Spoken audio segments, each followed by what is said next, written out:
Chapter 2170. Use mine. Du Jia handed over the phone and said coldly, "I'll watch you dial." She really hoped that they would get a divorce. That way, she would never see Yi Ying's hypocritical and pretentious face at home again. Yi Ying, Mrs. Li would never choose a girl from a divorced family as her daughter-in-law.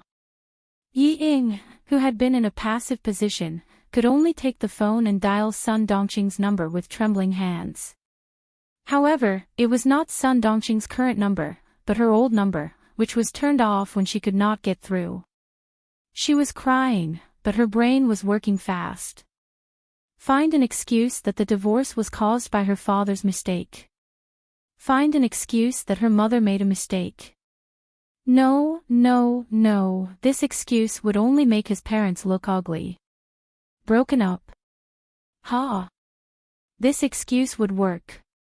She could totally explain that her parents' relationship with her husband had broken up long ago, but they delayed the divorce so that she could grow up healthily. She could also say that her parents saw that Mrs. Li was taking good care of her and felt that it was time to tell her the truth, so they flew back to Nan province without telling her and went through the divorce procedures with ease. She did not know that her parents were divorced. She did not hear anything about it before. If Yi Qian had not told her, she would not have known that her parents were divorced. She could not make the call now. In front of the Deputy Chief of Staff Du and Commander-in-Chief Xia, she had to say that Yi Qian was jealous of her joining the army and deliberately said that to make her sad. Thinking that she could embarrass Yi Qian again, Yi Ying could not help but smile slightly. Nothing could be difficult for her. Yi Qian, do you think you can embarrass me like this? Dream on. Yi Ying, who was happy in her heart, lowered her head and dialed the number again and again. However, she did not see the change in Mrs. Li's expression when she heard the assistant's first sentence. "He Lin, do you know what you are saying?" Mrs. Li said sternly. "Director Li, how can I not know?" The senior assistant, He Lin, smiled bitterly. He was taller than Mrs. Li. In order to show his respect, he bent his back slightly.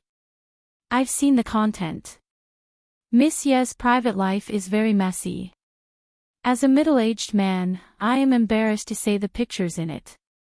If you see it, you'll only get angrier."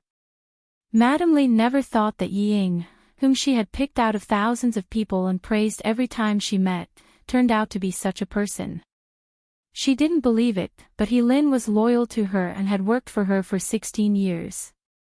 She believed that He Lin wouldn't lie to her. She tightened her grip on the black handbag and asked in a deep voice, "What kind of chaos?" If she only had one boyfriend, she could still accept it. This. He Lin was still a little embarrassed. When Madame Li's cold gaze swept over him, he lowered his head and said some things. Both men and women were together. Miss Yi Ying had two men on her left and right. From the bar to the car. Staying out all night, staying in a room.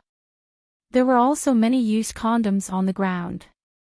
Madame Li was already fuming with anger after she picked out a few scenes. There was a ball of fire burning in her chest, burning her dignified face to the point of distorting. He Lin, who had to bear the brunt of his anger, bent his back even lower and answered in a softer voice, "Other than you and I, no one else in the company knows." But, knowing that she was furious, he couldn't help but speak more carefully. "But since someone sent it over, I'm afraid," he was afraid that someone wanted to see the Li family make a fool of themselves and would release the contents of the videotape. That was why he was so anxious.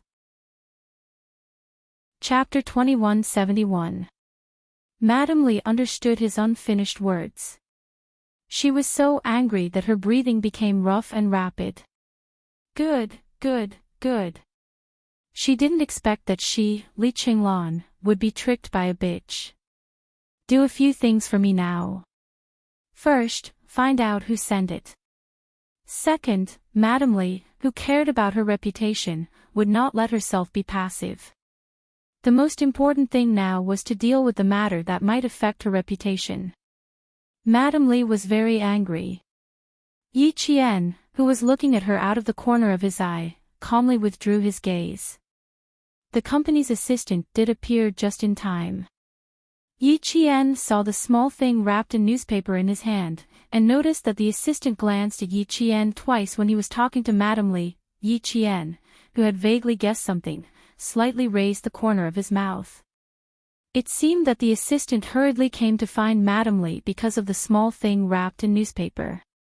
Madame Li was so protective of Yi Ying just now. She would probably make things difficult for Yi Ying later. Be well behaved, obedient, and follow the rules.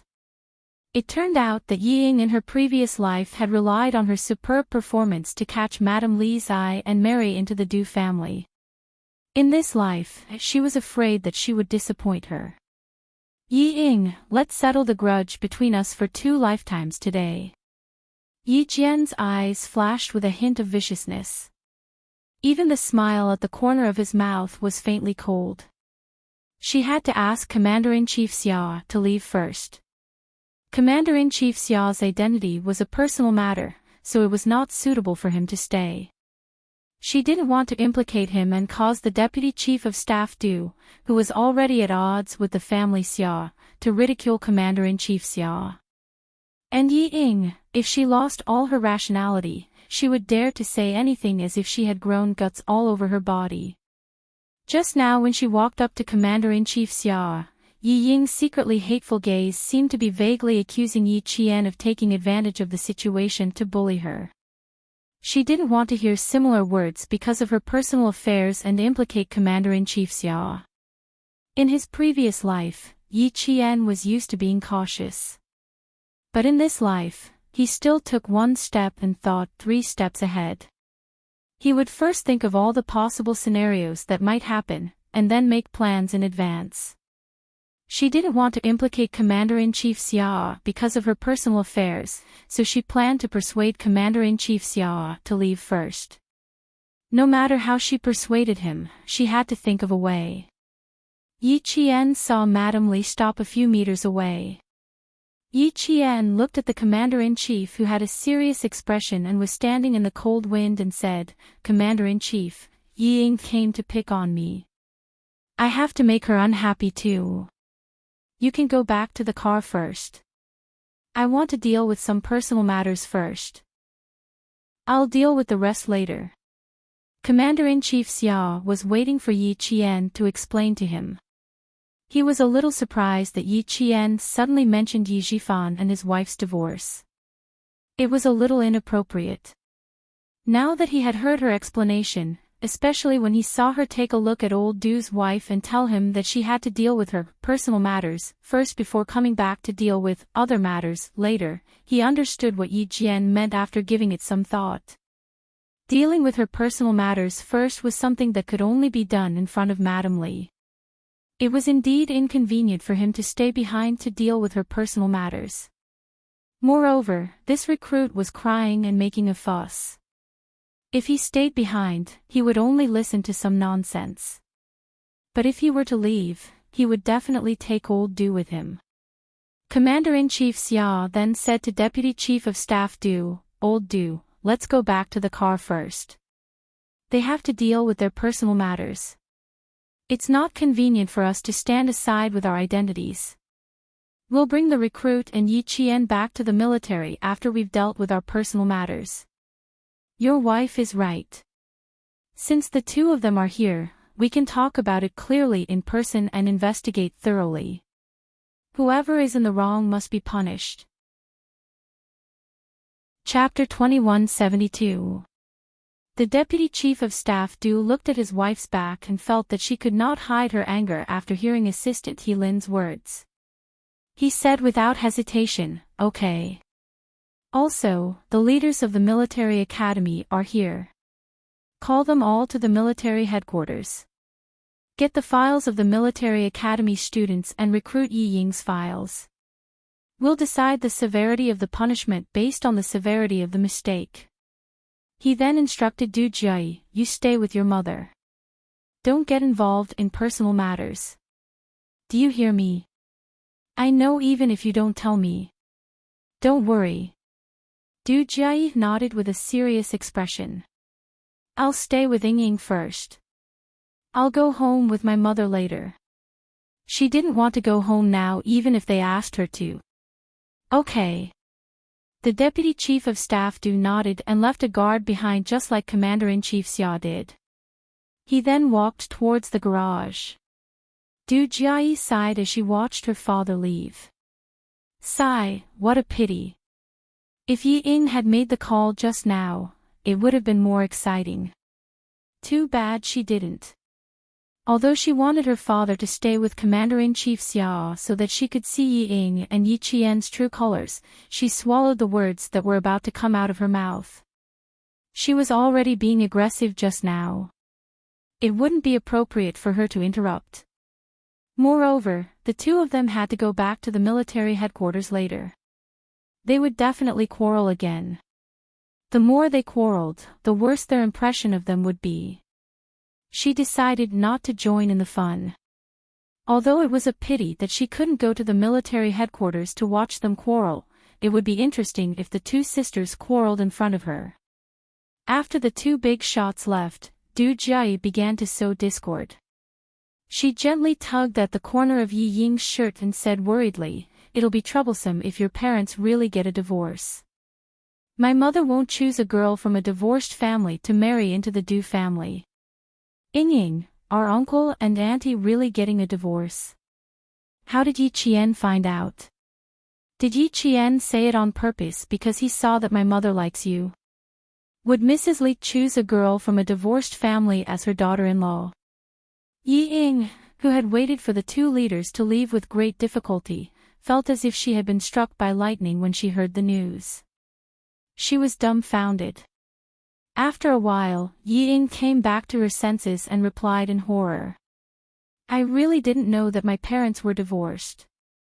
That's not right. How could my parents be divorced?" She muttered. She quickly adjusted her expression so that others would think that she was shocked by Yi Qian's words, not by Du Jia's. After muttering a few words, she suddenly turned her head towards Yi Qian. Xing Her widened her eyes and cried, "Yi Qian, what are you trying to do? My parents are fine. Why are you cursing them to get a divorce?"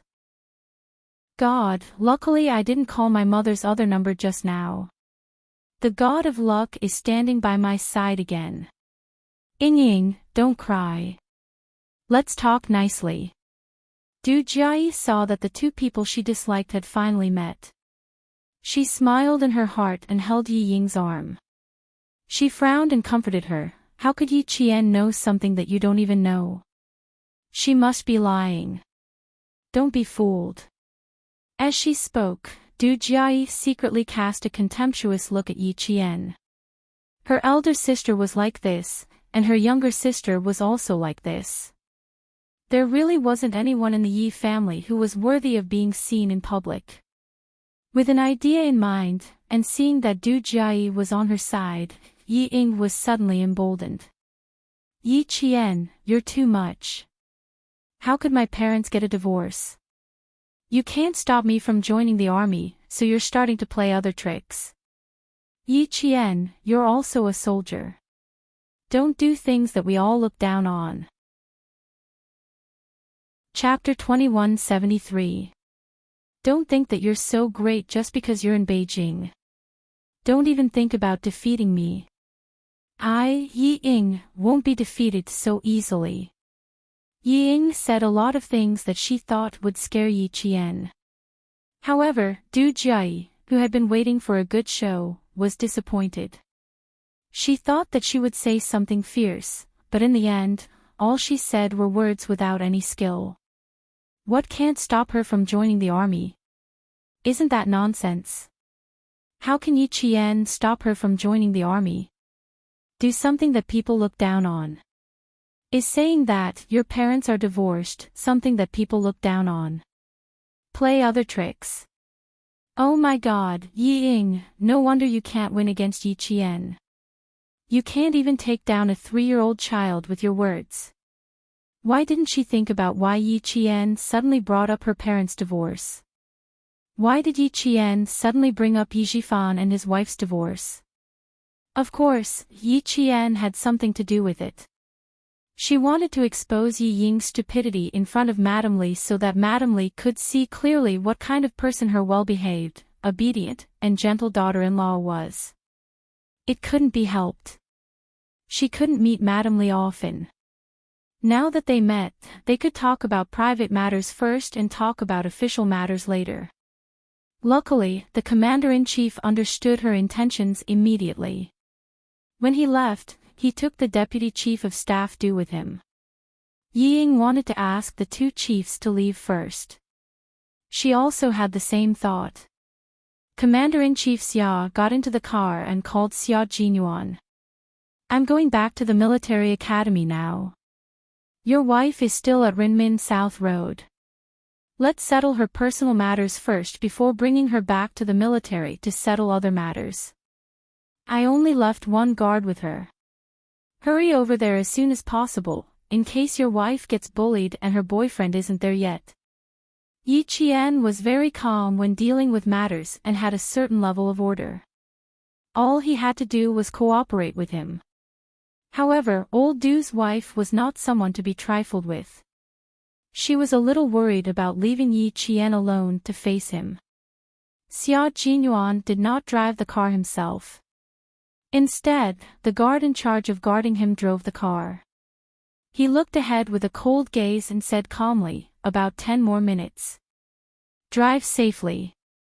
Since it will take about 10 minutes to get here, it means that the party hasn't ended yet. Commander-in-Chief Xia calmed down a little and then hung up the phone. When the car turned a corner, Commander-in-Chief Xia glanced outside and saw Mrs. Li taking a black object from her assistant. From a distance, he could only see that it was a small rectangular object. Commander-in-Chief Xia could tell what it was. He also had such a small thing in his office. As soon as Xiao Yi said that she had to settle her personal matters first, the videotape was brought to Mrs. Li. If the assistant was not loyal to Mrs. Li, he would have thought that the sudden appearance of the assistant was arranged by Yi Qian in advance and came at the right time. Deputy Chief of Staff Du also saw his wife take the things from the assistant. Her action of taking the things was so big that he could feel the anger in her body. Then, he saw her angrily walking towards her daughter. Her strides were quite large and she did not have her usual elegance at all. She took a few steps forward and rushed forward. Stop the car. Deputy Chief of Staff Du, who had never seen his wife lose her composure outside, realized that something was wrong. The guard had just stopped the car and hurriedly got out of the car and strode over. Commander-in-Chief Xia, who was driving the car in front, glanced at it and did not ask the guard to stop the car. He just got into the car and left. Chapter 2174. Now, it was not only Xiao Ye's personal matter, but also the Du family's family matter. He had also seen Yi Zhifan before. This person had a calm temperament and was not impetuous. How could he raise such an inexperienced daughter who could not even step on the ground? Old Du was so angry that even old Du himself was afraid. How could a little girl who was full of lies face him? Commander-in-Chief Xia, who closed his eyes and pretended to sleep, was not worried about Yi Ying.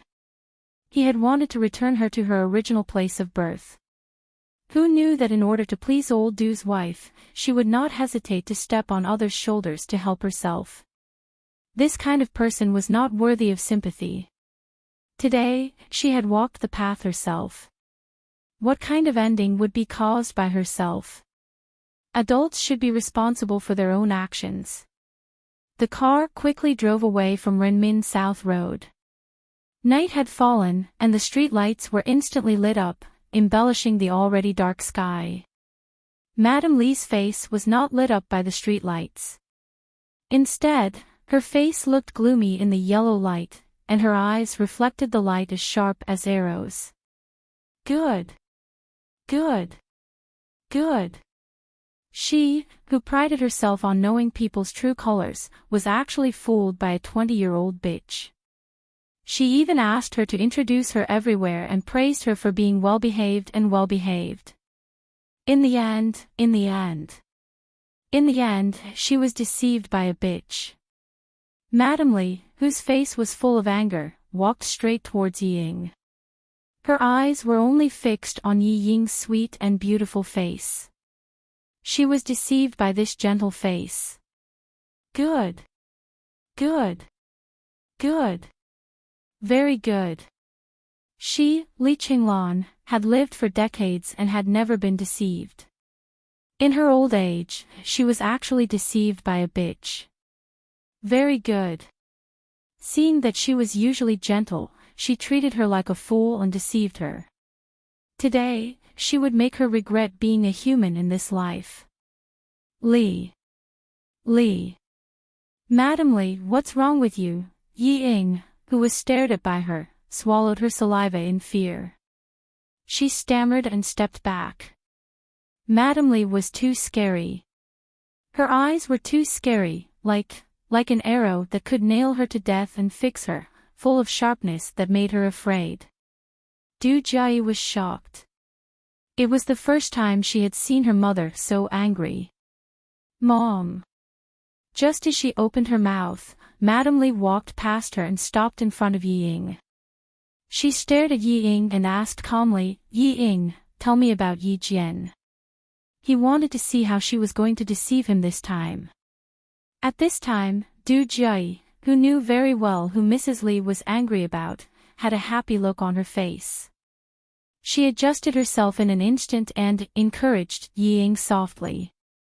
Ying, tell me quickly. My mother has promised to help you. Yi Ying was no match for Madame Li. With Madame Li's urging, she started crying again before she could even open her mouth. Madam, you don't know how bad Yi Qian is. She always set me up in junior high, trying to make me hated by my classmates. During the middle school exams, Yi Qian didn't get into a good school. She was so shameless that she didn't even study in senior high before she started working. But I don't know what happened, but she suddenly appeared in my school in senior high. Madam, you don't know how evil Yi Qian is.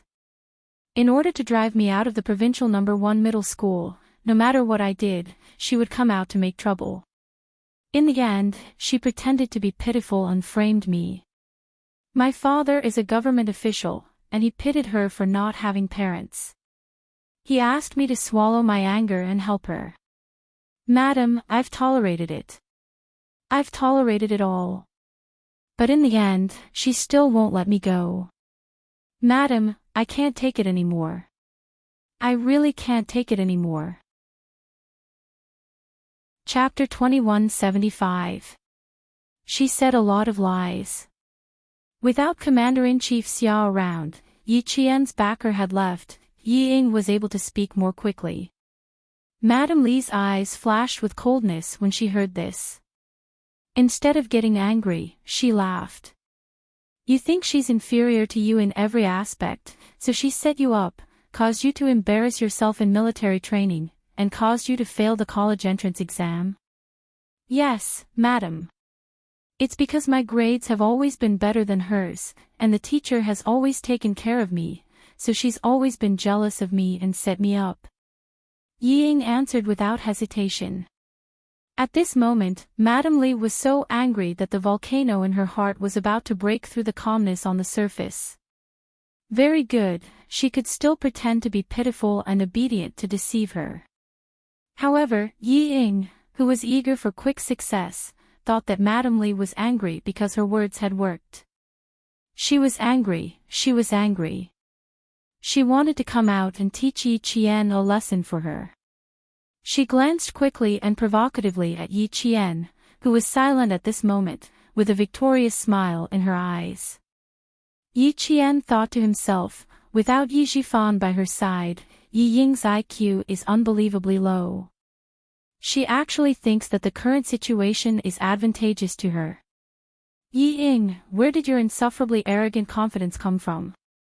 How could you think that your words can fool the wife of a major general? Where did her ridiculous confidence come from? Can you face Madame Li's anger now? Can you get through today peacefully? Madame Li was so angry that her lungs were about to explode. She was on the verge of exploding. Her usually dignified manner revealed a hint of hostility. Then was it also her fault that you went to study in France? You don't know. If she hadn't forced me everywhere, I wouldn't have been forced to give up the opportunity to join the military and study abroad. Look, she's still stubborn, still stubborn. Madame Li, who could no longer suppress her anger, gritted her teeth and asked again, was it also her fault that you went to study in France? Before Ying could answer, Madame Li shouted, was she the one who gave you that debauched, whore-like life? Madame Li deliberately made Du Jiayi say, yes, out of habit. Then, she heard Ying say, yes, out of habit. Then, she heard Du Jiayi giggle contemptuously and Yi Qian chuckle.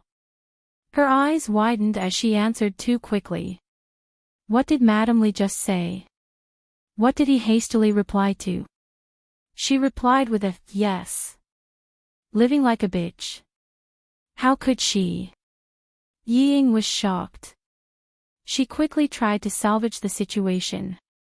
No, madam, it's not. There was no more chance for her to speak. Madame Li's anger completely exploded. Paw.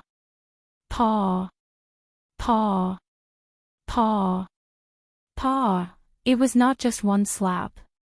The furious Madame Li slapped her back and forth continuously. The sound was crisp and loud. Everyone was silent in an instant. Only the crisp sound of slapping could be heard. You hurt others and in the end, you hurt yourself. In the end, you wronged others and blamed others for their mistakes. Madame Li slapped her very quickly. Paw, every time she said a word, she slapped her. You've only been in France for 3 months. Like a bitch, you've been ridden by thousands of people and slept with tens of thousands of people. You still want to pretend in front of me? I'll let you pretend. Paw. Even if Ying covered her face with her hands and screamed, she couldn't stop Madame Li from slapping her. Countless slaps came to her face. She screamed and cried and staggered back. Yi Qian. Madame Li was really powerful. Chapter 2176. Chenglan. The deputy chief of staff Du rushed over and grabbed her hand. The performance just ended. She's still wearing her military uniform. Mind your manners. A few slaps in the face were not enough to vent her anger. Mrs. Leach shook off her husband's hand and stood in front of Ying, whose cheek was immediately red and swollen. She shouted angrily, Ying, do you know why I hit you? She didn't know. She didn't even know, Mrs. Li, I don't know anything. I really lived like a whore. No, she didn't. She didn't know. Someone wants to hurt me. Mrs. Li, someone really wants to hurt me. Believe me. You have to believe me. She had to make Mrs. Li believe her. She could do it. She could coax Mrs. Li like how she coaxed her mother. Yes, she could do it. Mrs. Li liked her so much and even wanted her to be Li Yuan's girlfriend. As long as she explained it well, she would definitely forgive her. It's Yi Qian. Yes, it's Yi Qian. That bitch wants to hurt me. Mrs. Li, I'm Ying, the daughter-in-law you chose. You have to believe me. It would have been better if she didn't mention her daughter-in-law. Mrs. Li was even angrier now. She raised her right hand and slapped Ying again. How dare you mention this to me? A whore wants to marry into the Du family and be my daughter-in-law. Tell me, do you know why I hit you? Do you know? She wanted Ying to admit it herself. She had to hear it with her own ears. Ying knew that she couldn't admit it. She couldn't. As soon as the word "no" came out of Yi Ying's mouth, Mrs. Leaf slapped her again. "Do you know why I hit you?" Yi Ying, who had been slapped countless times, didn't dare to speak. She didn't even dare to cry out loud. Big drops of tears flowed out of her eyes. She was full of panic. She didn't know. She didn't know. She shook her head desperately and took several steps back. When she reached the stairs, she didn't notice and fell to the ground with a thud. At this time, Ying was in a sorry state, but she was still stubborn and refused to admit it. "You're so stubborn. It seems that I have to send this tape to the Capital Political Group personally." "Fine, if you don't admit it, I'll make you admit it in front of the entire Capital's political group." Madam Li's ruthlessness was not temporary. It was ruthlessness that would force a person into a desperate situation and make them lose their will to live. Furthermore, she wasn't just trying to scare Ying. She meant what she said. He turned around and shouted at the Deputy Chief of Staff Du, "Old Du, go to the Beijing political group." Du Jiayi immediately supported Madam Li, who was trembling with anger and did not care about her appearance. "Mom, I'll go with you." How despicable. How could he anger you to this extent? You're Yi Qian, right?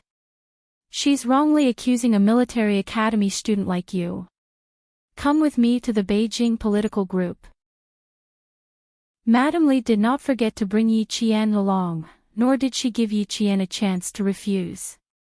She asked the guard to escort Yi Qian into the car. As for Ying, she was not invited. Instead, she asked the guards to carry her into the car. "No, I don't want to go. I don't want to go. I don't know anything. I was framed." Ying screamed like a madwoman. The Deputy Chief of Staff Du saw that she was making a ruckus and signaled the guard to gag her. How embarrassing. She was going to lose all her face. A tall and slender figure blocked the Deputy Chief of Staff Du's path. While saluting, the person said in a deep voice, "Deputy Chief of Staff Du, I'll take Yi Qian to the Capital Political Group. I won't trouble you." Xia Jinyuan, who was walking over quickly, heard Madam Li's words clearly from a distance. Chapter 2177. Xia Jinyuan's sudden appearance made Yi Qian frown. Why is he here when he's still injured? He also saw him blocking the path of the Deputy Chief of Staff to the other party was a major general after all. If Madam Li saw him blocking him, she would definitely criticize him. Yi Qian was worried about Xia Jinyuan's injury and worried that he would attract criticism. He didn't have time to think and quickly went around the guard. The guard reacted quickly and reached out to stop him, but Yi Qian was even faster. He didn't stand between the two of them. Instead, he stood slightly to the left of Xia Jinyuan and used his body to protect him. This way, he would be able to protect Xia Jinyuan without appearing out of the blue. "Chief, after you. I'll go with your guard." Madam Li was still angry. Who knew if she would vent her anger on the injured Captain Xia? She naturally had to protect her boyfriend. This major doesn't know. Although it felt good to be protected by his girlfriend, Xia Jinyuan didn't like what he was going to say next. He interrupted, "Deputy Chief of Staff, I'm still not sure what happened. Since we're going back to the military, I'll go with you. It's fine if you didn't inform me in time, but now that I'm here, you want me to leave. Little fox, it seems like you've forgotten everything I said before." Major Xia, who had rushed over, was a little angry. Deputy Chief of Staff Du looked at Xia Jinyuan, who was being protected by the military school students, and then looked at the military school students who were protecting Xia Jinyuan. The two of them stood with one in front and one behind, one on the left and one on the right. Although they were not side by side, they looked pleasing to the eye and gave him a feeling that they were quite familiar with each other. After a slight pause, he asked, "You two know each other?" With Xia Jinyuan around, Yi Qian didn't have a chance to speak. He answered calmly, "Yes." As for how they knew each other and what their relationship was, he didn't explain. Since he didn't explain, Deputy Chief of Staff Duke couldn't ask for more details. He nodded and said authoritatively, "Okay, then you can go with us. We'll go straight back to the military." The videotape was already in Madame Li's hands. With Madame Li's appearance, the confrontation between Yi Ying and Madame Li became a confrontation between Madame Li and Yi Ying. It was no longer purely her personal matter. Yi Qian narrowed his eyes. It was time to go back to the military. Yi Ying didn't want to go back to the military academy, nor did she want to go back to the military regiment. She screamed as she was being forcefully dragged by the two guards.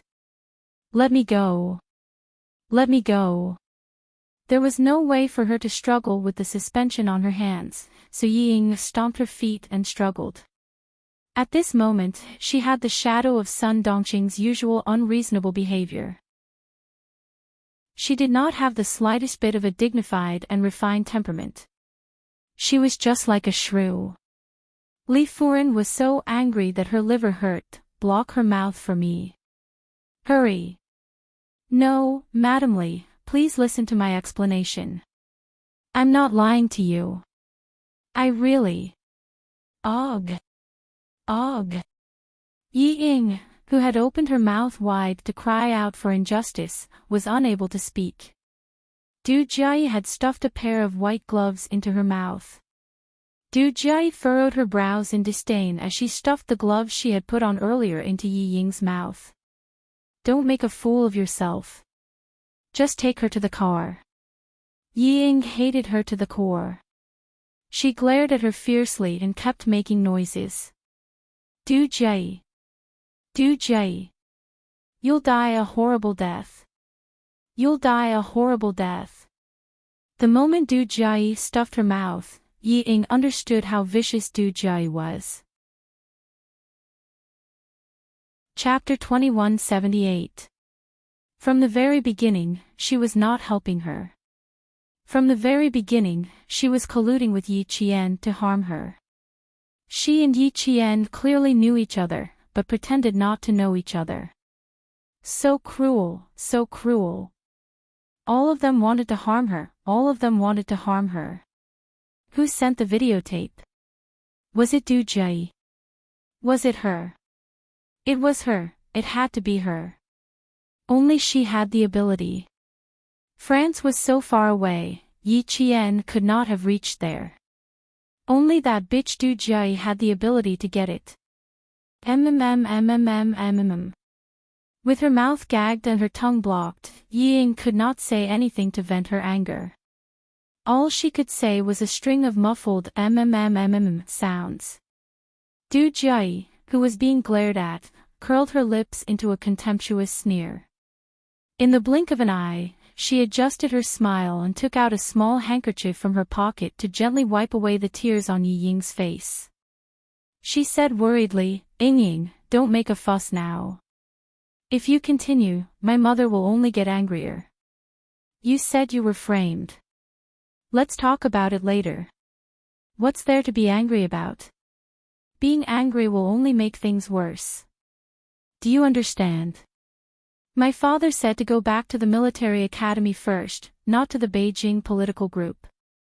You should calm down before you go back to the military academy and think about how to face this. Think about who is trying to frame you. Sigh, I'm worried about you. How did things become so bad all of a sudden? Save your energy. It's better to sit in the car than to stand in the cold wind and let the passers-by see you." At this moment, Yi Ying could not hear anything. In her eyes, there was only Du Jiayi's hypocritical face. She was even more detestable and hateful than Yi Qian. The guards did not let Yi Ying stay any longer. They quickly escorted her into the car. Behind her, Du Jiayi watched as Yi Ying was carried away. The smile in her eyes and at the corner of her mouth remained unchanged. Her cold and indifferent voice was blown away by the cold wind. You only have yourself to blame, who else can you blame?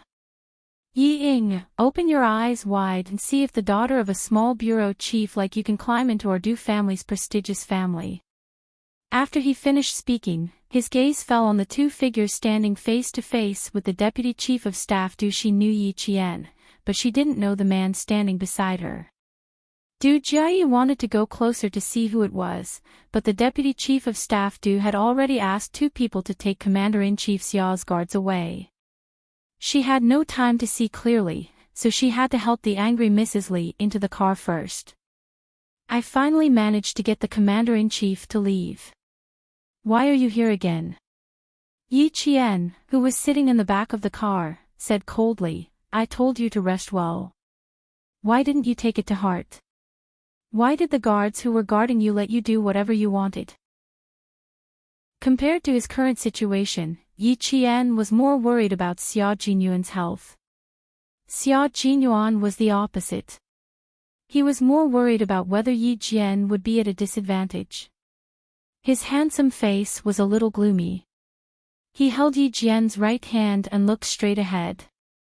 He said calmly, It's nothing. You know about my injury. But what about you, little fox?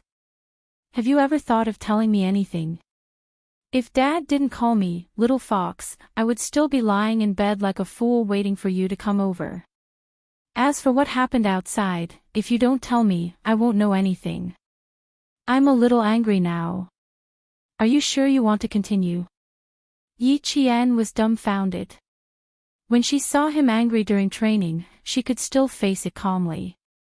But in real life, it was the first time she had seen Captain Xia angry.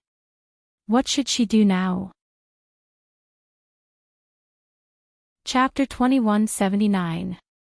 He was a little angry, and she was a little angry too. I have to continue. You're angry, and I'm angry too. Having said that, Yi Qian lost a little of her confidence. Especially when she thought about what Principal Qin had told her, Yi Qian felt even more guilty. Headmaster Qin said that she shouldn't think that she could solve her problem alone.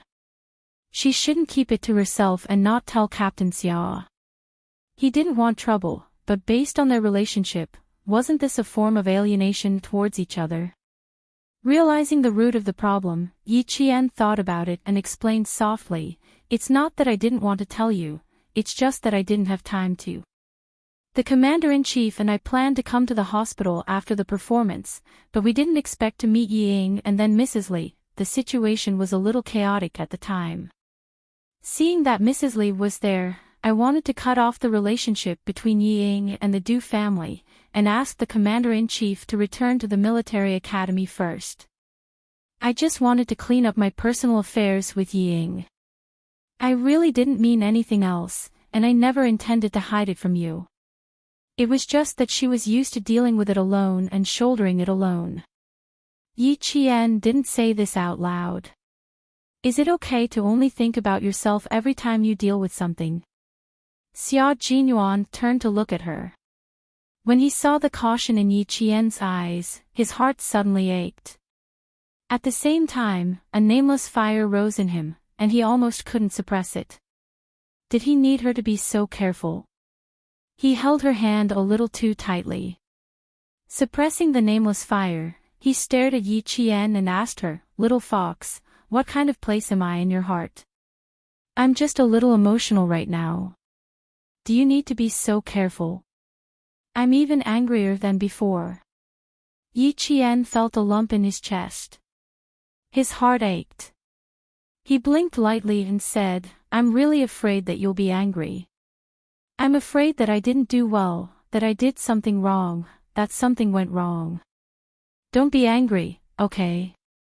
Xia Jinyuan knew that he could no longer maintain his composure. Just a second ago, her where made his heart ache, and the next second, she suddenly acted coquettishly. Nameless Huo versus coquettishly. Nameless Huo was defeated. Let's put our matter aside for now. I'll deal with you later. Major Xia, who couldn't hold it in any longer, turned his head expressionlessly. If she continued to act coquettishly with him, he would definitely raise the white flag with both hands and surrender. Yi Qian was still waiting for him to tell her the reason for his anger. He had already mentally prepared himself. Now that he had said, "I'll deal with you later," he dismissed her. Fine, he didn't have to deal with her later. He would bring it up himself. Sometimes, habits were really scary. Principal Chen reminded herself that she must talk to Captain Xia more about her matters. She shouldn't be so self-righteous as to think that she could solve it by herself. She remembered that, but if something really happened, she would have to deal with it herself. Yi Qian, who didn't want to let these things affect their relationship, gently stroked the back of his hand. Just as he was about to say something, he heard the angry Xia Jinyuan sigh and say, "I'm sorry, I lost my composure just now.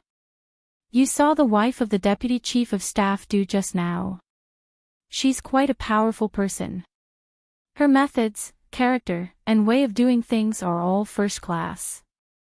If she takes her anger out on you, little fox, even if she only says one sentence about you, my heart will ache." How could he accept that an outsider scolded the person he cherished so dearly? Chapter 2180. I'm really angry, and I'm not lying. I wouldn't mind if I wasn't in the country, but now that I'm in the country, why would I want to face and deal with it alone? You asked my dad to leave first, and I can't blame you. After all, with his status, it's not convenient for him to deal with your private matters. But I'm different. Even if our relationship can't be made public, I can help you as a comrade and senior. Don't forget, I was sent to Fujian town for half a year. Even if Madam Li and the deputy chief of staff do investigate, they won't find out that we're lovers. I understand your concern. But do you understand my concern? The security guard driving and the security guard sitting in the front passenger seat were both sent by Commander-in-Chief Xia, so they didn't have to worry about the contents of their conversation being leaked out. Yi Qian opened his heart with ease and answered seriously, "I understand. It's because I understand that I know where I'm wrong. Uncle Chen once told me that you and I can't separate your matters from mine, and you also told me that I should think of you first when I'm in trouble, and not subconsciously think that I can solve it." His girlfriend's attitude was so good that Major Xia, who had a long speech in his mind and was about to settle the score, didn't even have a chance to say it. Their eyes met, and in the end, Major Xia was defeated.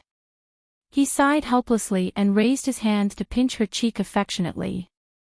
"It's understandable that you couldn't inform me immediately, but when I came over, you actually wanted to push me away.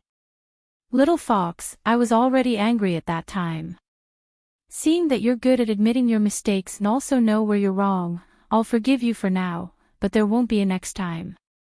Yi Qian couldn't help but sigh softly and immediately said, "There definitely won't be a next time.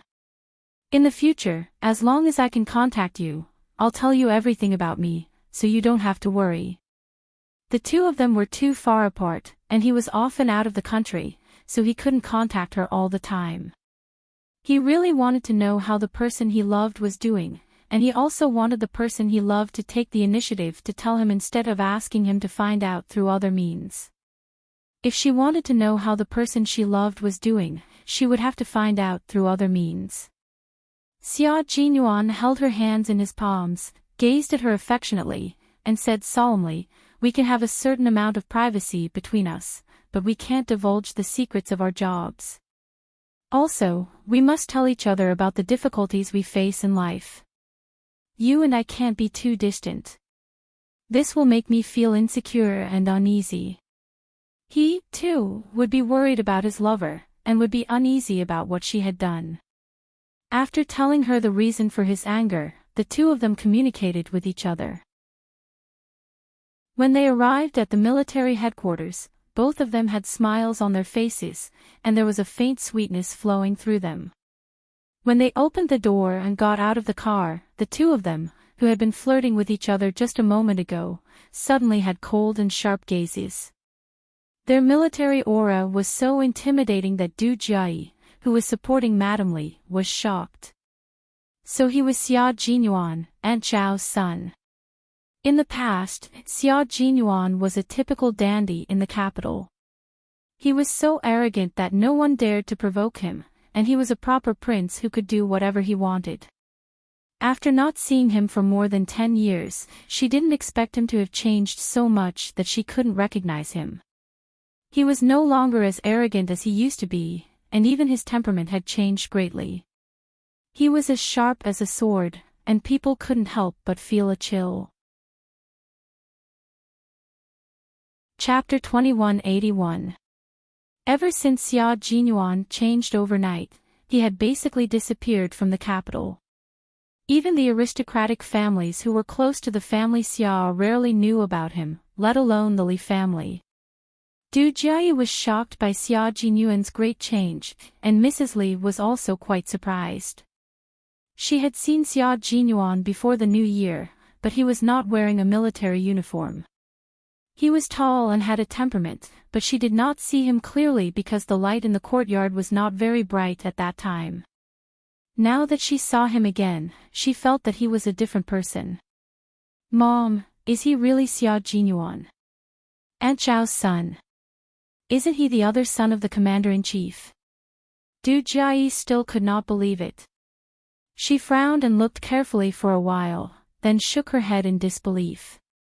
"He's not like before at all. I've seen him a few times before. He was very naughty and cynical, but he didn't have the temperament he has now. He was as sharp as a cold sword and as majestic as a pine tree." Just by looking at his back, she felt that he could not be Xia Jinyuan. In her memory, Xia Jinyuan was a typical playboy. He was good at fighting and everything. Later, for some reason, she gradually lost contact with him. At that time, he seemed to be in his first or third year of high school. The last time she heard news was when Aunt Zhao called her mother from abroad and told her that her son had been admitted to the National University of Science and Technology. Her mother said, "Congratulations," and then hung up the phone. She asked her father how Xia Jinyuan, a playboy who fought and caused trouble everywhere, could be admitted to the military academy. Old Duke casually replied, "How did you get in?" "That's how he got in. He was admitted to the National University of Science and Technology with one layer of connections. No matter what, he was still a wastrel who relied on his family to make a living." Last year, Aunt Zhao asked her father to inquire about Xia Jinyuan's whereabouts. She wanted to see where her son, who was a military officer after graduation, was assigned to. Her father checked and told her that Xia Jinyuan went to a military station in the border area. He asked her, who happened to be there, to pass a message and see if he could write a letter to Aunt Zhao. She even asked several military depots, but there was no news about Xia Jinyuan. A cadet who had no information about him in the officer system meant that he had studied for 4 years but had not managed to get a position. Perhaps he had committed some sort of mistake and was no longer in the system. Big Brother also said that a hedonistic son of a rich family could not have any future. If it wasn't for Commander-in-Chief Xia, he might have been chased out of the army long ago. She thought so too. However, when they met today, Dad actually said that he was Xia Jinyuan. How was that possible? What nonsense are you talking about? Your Aunt Zhao only has one child, and Shirlai only has one son. Mrs. Li's eyes darkened. She didn't expect that Xia Jinyuan, who was wearing a military uniform, would not be as ruffian as before. She thought that Xiao Shuman didn't have the luck of having children and grandchildren like her, but now it seemed that she was too carried away. After being reconfirmed, Du Jiayi had no choice but to believe it. It said that women change 18 times between childhood and womanhood. Men are the same. She sighed with emotion. Her eyes fell on the back of the man who was walking up the stairs in front of her again. He graduated from military school many years ago, but he's still a major. It seems that. But before Du Jiayi could finish her thoughts, the figure she had been staring at suddenly turned around, and a gaze sharper than a sword glint shot right at her. Du Jiayi felt as if something had struck her glabella and chest, and the blood in her body froze in an instant. The words that were at the tip of her tongue couldn't come out at all. "What's wrong?" Yi Qian asked when he saw Xia Jinyuan suddenly turn around. At the same time, he also turned his head to look behind him, but he didn't see anything. Chapter 2182. Xia Jinyuan looked away and smiled at Yi Qian. "It's nothing. Let's go. The sooner we settle this, the sooner we can leave." He didn't want to be disturbed during their short time together. "Okay." Yi Qian tilted her head and smiled at him. In the light and shadow, her eyebrows were as gentle as ink. She was introverted and clean, which directly rippled into Xia Jinyuan's heart. It was a very clean smile, but also a very stubborn smile. Just like that year in the mountains of Shuka village, she led their mountain patrol team through the dense forest and pointed in the direction of the criminals. When she turned back to look at the male soldiers, she smiled slightly at them. Her eyes were like autumn waves and as bright as the stars, making them remember it in their hearts. Yi Ying had already arrived at the conference room. 2 armed guards stood on either side of her. She didn't dare to be as presumptuous as she was outside, let alone scream. Her shoulders trembled as she sat on the cold leather chair. Her eyes were filled with panic. She was very scared. She was so scared that even though the conference room was fully heated, her hands and feet were still cold. It was too cold. It was so cold that she felt a chill in her bones. She was too scared. She was so scared that her heart felt like it was being clenched by a pair of invisible hands. She wanted to take deep breaths, but it became very painful. She was so scared that she even lost the freedom to breathe. The conference room was not small. The conference table alone could accommodate 20 people. At this time, only Yi Ying and the 2 silent guards were in the large conference room. The oppressive silence made Yi Ying only hear her own breathing. No one entered the conference room immediately. The first to enter the conference room were Regiment Commander Zhong and the instructor of the Beijing political group, followed by Deputy Chief of Staff Du, Mrs. Li, and Yi Qian. As for Xia Jinyuan, he would walk in even if they didn't let him. "She embarrassed the Li family so much and dared to lie to me," Li Qinglan. "Old Du, I want to know how the Beijing political group dealt with her." Mrs. Li, who was used to being domineering, did not hand over the videotape when she arrived at the military headquarters. Her assistant told her that the scene in the video was unbearable. If she really took it out, it would only embarrass the Du family even more. However, she was also worried that if she didn't take out the videotape, the Beijing political group would go easy on Yi Ying. How could she be satisfied? The only thing she could do was to tell her husband in advance that she would not allow the Beijing government to deal with her lightly. The deputy chief of staff Du still didn't know what had happened. Yi Jifan's divorce alone wouldn't have made his wife so angry. If he didn't say it in the car, and if he didn't say it now, how was he going to explain it to the Beijing government? Moreover, did she forget that he was the one who recommended Yi Ying to join the army? Now that she was dealt with after only 1 day of reporting, it would be hard for him to explain himself. Most importantly, even Shirlai knew about this matter. It was impossible for him to settle it secretly. The deputy chief of staff Du, who was not affected by his wife's anger, asked calmly, "What on earth happened? You should at least let me know. If you don't tell me, how can I talk to the Beijing political group? Also, don't forget that the reason why Yi Ying was able to enter the capital political group was because I made a call in advance and specially recruited her. Hurry up and tell me what's going on. When everyone is here, I have to go into the meeting room. Du Jie gently pulled on Mrs. Li's sleeve and whispered, Mom, what happened? You scolded Ying so fiercely just now. Was it because Assistant he told you something about Ying that made you angry? Since, knock knock knock, the knocking on the door interrupted the three of them. A clerk pushed the door open and came in. He saluted and reported, Sir, Regiment Commander Zhong and the instructor of the Beijing government group have arrived. Please go to the meeting room. Chapter 2183. Okay, ask them to go first. I'll be there later.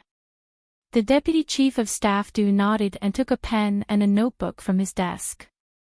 After the clerk left, he looked at his wife whose face changed again. After a while, he sighed. Wait for me with Jai. I'll ask you if there's anything. But I can tell you now that if there's nothing else, we'll interrogate Ying about Yi Qian cheating in the military school. We won't deal with anything else for now. That means you won't get what you want. No way. I don't agree. Mrs. Leeds snapped without hesitation, since I can make her wear the military uniform, I can make her take it off. You go and interrogate her first. If she doesn't tell the truth, you can send the guards here. I'll teach her a lesson. Tell her for me that if she doesn't want to be embarrassed, she'd better take off the uniform and go back to Nan Province. Taking off the uniform and going back to Nan Province was a light punishment. She had to know the consequences of lying to her. The Deputy Chief of Staff Du knew his wife's temper well. He said to Du Jie, take good care of your mother. Then he left the office. The office of the General Staff Department was not in the military headquarters. It was on another street in Jing City. The Deputy Chief of Staff Du did not have a special office in the military headquarters. The office where Mrs. Li and Du Jie could rest for the time being was vacated by the military headquarters for junior officers to study in the military headquarters. After he left, Mrs. Li sat in the office that was much smaller than her husband's. She sat and stood for a while. She kept going back and forth. Personal phones were like watches in the military headquarters. There was no signal. She couldn't even call Yi Jifan to ask him what was going on. After about 10 minutes, Mrs. Li said to Du Jie, go to the meeting room and see what's going on. See if they'll let you in. Du Jie had already thought about it. Now that she got Mrs. Li's order, she walked out of the office immediately. It was impossible for her to enter the meeting room. 2 guards stopped her. Stop. The meeting room is off limits. Go back now. I'm sorry, I'm looking for the Deputy Chief of Staff. Do please inform him that I have an urgent matter. Standing outside, Du Jie couldn't hear anything from inside. She immediately brought her father out to see if she could get an exception. The guard, who did not receive the instruction to let others in, did not make an exception. He expressionlessly asked Du Jie to leave quickly. The military headquarters was heavily guarded. Even if you passed through layers upon layers of checks, it didn't mean that you could walk around freely in the military headquarters. Yi Qian and Xia Jinyuan could not either. The 2 of them were led by the guards from the other end of the corridor. Du Jie, who had just turned around, bumped into them. Du Jie looked over and saw clearly who the young officer walking over side by side with Yi Jian was. Du Jie was so frightened that his heart skipped a beat. He hurriedly averted his gaze, not daring to look any further. Xia Jinyuan. Yes, he was indeed Xia Jinyuan.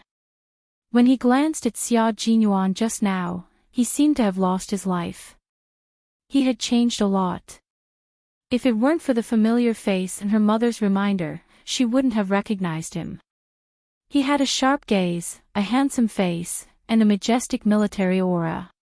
She had already memorized his appearance after just a short encounter. Whether it was when she was in her teens or now, she couldn't help but feel afraid whenever she met him. She was so afraid that she instinctively drove herself to stay away from him. Du Jia didn't dare to look at him. She was afraid that she would be glanced at by that murderous gaze again. Chapter 2184. As she lowered her head slightly, she couldn't help but think to herself, this is strange. How does he know Yi Qian? Are they close? Confused, Du Jia didn't walk up to them. When the three of them passed by, Du Jia subconsciously moved to the side to let them pass first. As soon as the door to the meeting room was pushed open, Du Jia heard Yi Ying's sorrowful cries drifting out. Yi Ying had cried for so long that her voice was hoarse. Facing her regiment commander and instructor, she was practically weeping as she complained about Yi Qian's persecution of her. Yi Qian, what do you have to say? The one who spoke was none other than the military academy leader who had brought Yi Qian to the capital. After hearing the complaints of this arts recruit who hadn't even been in the military for a day, the leader's expression was icy. I've already listened to her complaints for almost 15 minutes. Make it short. He was annoyed that Yi Ying spoke too much and was wasting everyone's time. Yi Qian didn't want to say much. After reading through Yi Ying's complaints, she handed a file to the military academy leader and then handed copies to all the leaders present. Every time she handed a file to a leader, Yi Ying, who had cried her heart out, couldn't help but shrink back. What was that? What did Yi Qian give to all the leaders? Everything I want to say is here. Leaders, please take a look. Yi Qian purposely sat across from Yi Ying. His gaze was clear as he looked at Yi Ying, who thought she could twist the truth just by touching her lips. He said calmly, it's useless to say anything more. Because, everything she says is nonsense. I didn't. Yi Qian, you're the one who's guilty. You're the one who's guilty. Yi Ying shouted with her hands clenched into fists. She stared unflinchingly at Yi Qian. It was her. She was the one who stood in her way. If not for her, everything today would have been hers. Everything would have been hers. Yi Qian smirked. The contempt in her eyes was obvious. She wouldn't argue with her to avoid losing her status. However, Yi Ying was indeed bold. The ignorant were fearless. How could she lie in front of so many leaders? Did she think this was a school? If he told a few lies, he would at most be scolded. There wouldn't be any punishment. Yi Ying knew that she would be punished. She just wanted to drag Yi Qian down with her and let her be punished with her. In the past, Yi Jifan had taught her, if you have to hurt others and hurt yourself, you must do everything you can to make the other party feel pain for a little longer. The only thing she could think of was to rely on her own words to convince the leaders to let Yi Qian be punished. It was a very naive and self-righteous thought. Looking at Yi Qian, who was sitting across from her, Yi Ying clenched her teeth and glared at Yi Qian. She cursed in her heart, bitch, don't think you'll have it easy either. You won't have it easy either. She didn't believe that after saying so much, there wouldn't be a single chief who wouldn't believe her or doubt her. He did not believe that all the leaders would side with Yi Qian. Ridiculous. The leader of the military academy was the first to finish reading. He slammed the file on the table and sneered, how did you recruit such a soldier? Or specially recruited? Heart disease in junior high. Before he could finish, Yi Ying cried and interrupted the leader without any etiquette. That was a misdiagnosis. I don't have heart disease. I really don't have it. She cried out in a hoarse voice to defend herself, leader, I really didn't lie. I really don't have heart disease. You can take a look at my medical report. It has the most authoritative results. Junior high was just a misdiagnosis. It's not true. Chapter 2185. She refused to give up until all hope was gone.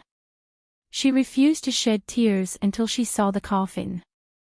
What a female soldier who could invert right and wrong. The military school leader glanced at the art student who was still refusing to admit her mistake. His gaze was sharp and cold. You bribed the middle school class teacher, Teacher Ku, and slandered Yi Qian for writing a so-called love letter to your math teacher. In the end, you and your mother spread rumors that Yi Qian seduced your math teacher. This is indeed a false accusation. You are the one who wronged Yi Qian. No, it wasn't me. She really wrote the love letter. I didn't. Chief, you must. Faced with a recruit who had slandered the school's top student, the school leader was furious. He sternly reprimanded, the original copy of the love letter is still here. How dare you quibble? What? The original copy is still here. A few imposing gazes swept over. Yi Ying's heart skipped a beat. She shuddered violently. Her teeth were chattering so badly that she couldn't even stutter a word. The Beijing political group's instructor said coldly, your father used his position to force Yi Qian to leave Anyang No. 1 middle school. What do you say about this? You framed your instructor during military training, framed your classmates, and got expelled from school. In the end, you went to No. 2 middle school in the province. This is also a false accusation. Dozens of classmates, including the class teacher and the principal, all framed you. You gathered local ruffians and gangsters to plot against Yi Qian. This is also a false accusation. On the day of the college entrance exam, you framed Yi Qian for copying your answers. After investigation by the province's education bureau, you were disqualified from the college entrance exam and banned from taking the exam for 5 years. This is also a false accusation. The instructor was so angry that he was almost shouting at the end of his sentence. Yi Ying, who was so guilty that she shrunk her shoulders with every sentence, was dumbfounded. How did they all know? No, that's impossible. How could they still know after so long? Didn't Dad say that he used his connections to get rid of all her bad records? How could there still be? The reason why she had the confidence to continue framing Yi Qian was because all her bad records had been removed. But now, it was gone. All of his confidence was gone. The instructor of the Beijing political group slammed the file onto the conference table. He turned to the Deputy Chief of Staff Du and said in a deep voice, Deputy Chief of Staff Du, this recruit was recommended by you at that time, and our Beijing political group did not strictly vet him. What do you think we should do now? There was a brief silence in the conference room. Regiment Commander Zhong looked at the instructor and then at the Deputy Chief of Staff Du. Just as he was about to say something, Xia Jinyuan, who had accompanied them in, spoke up.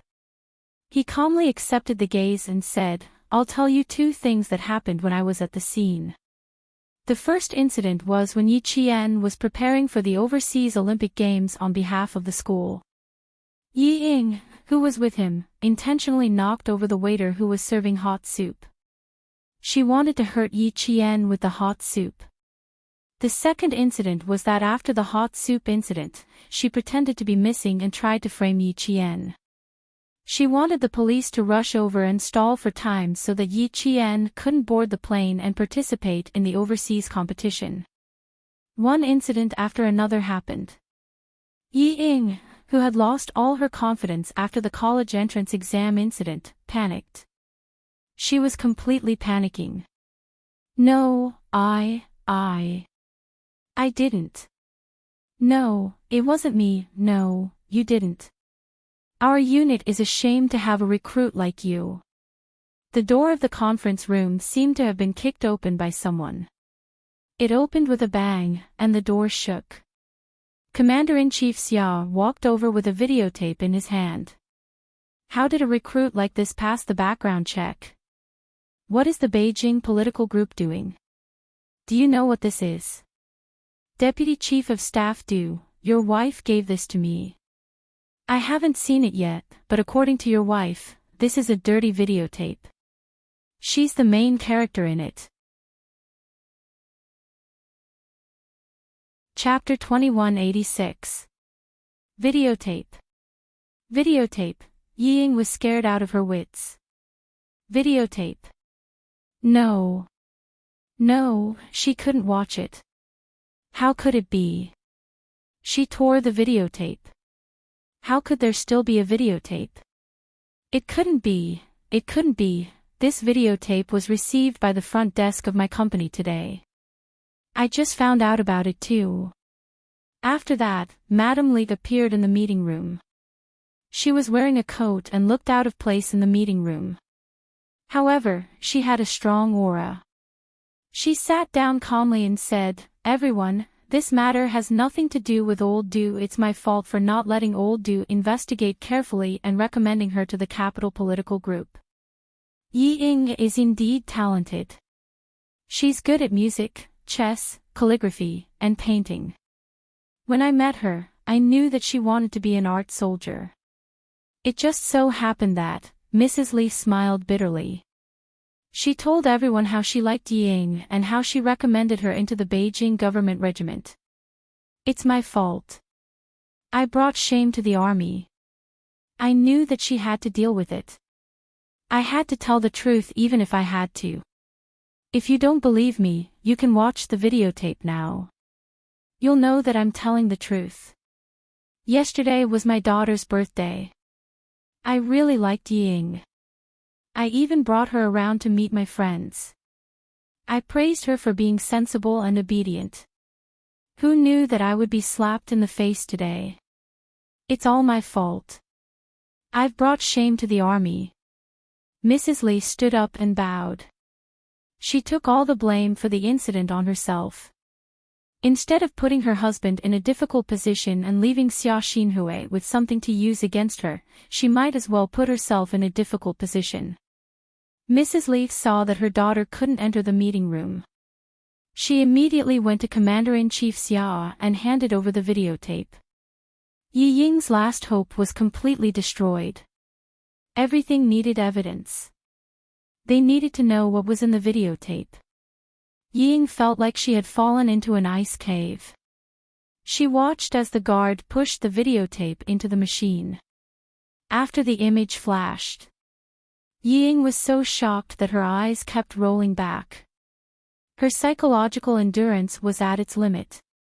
Ying's actions violated the relevant provisions of our country's military service law and the Southern Province's conscription regulations. We've decided to punish Ying on the spot. We've decided to expel her from the army and fine her 100,000 yuan.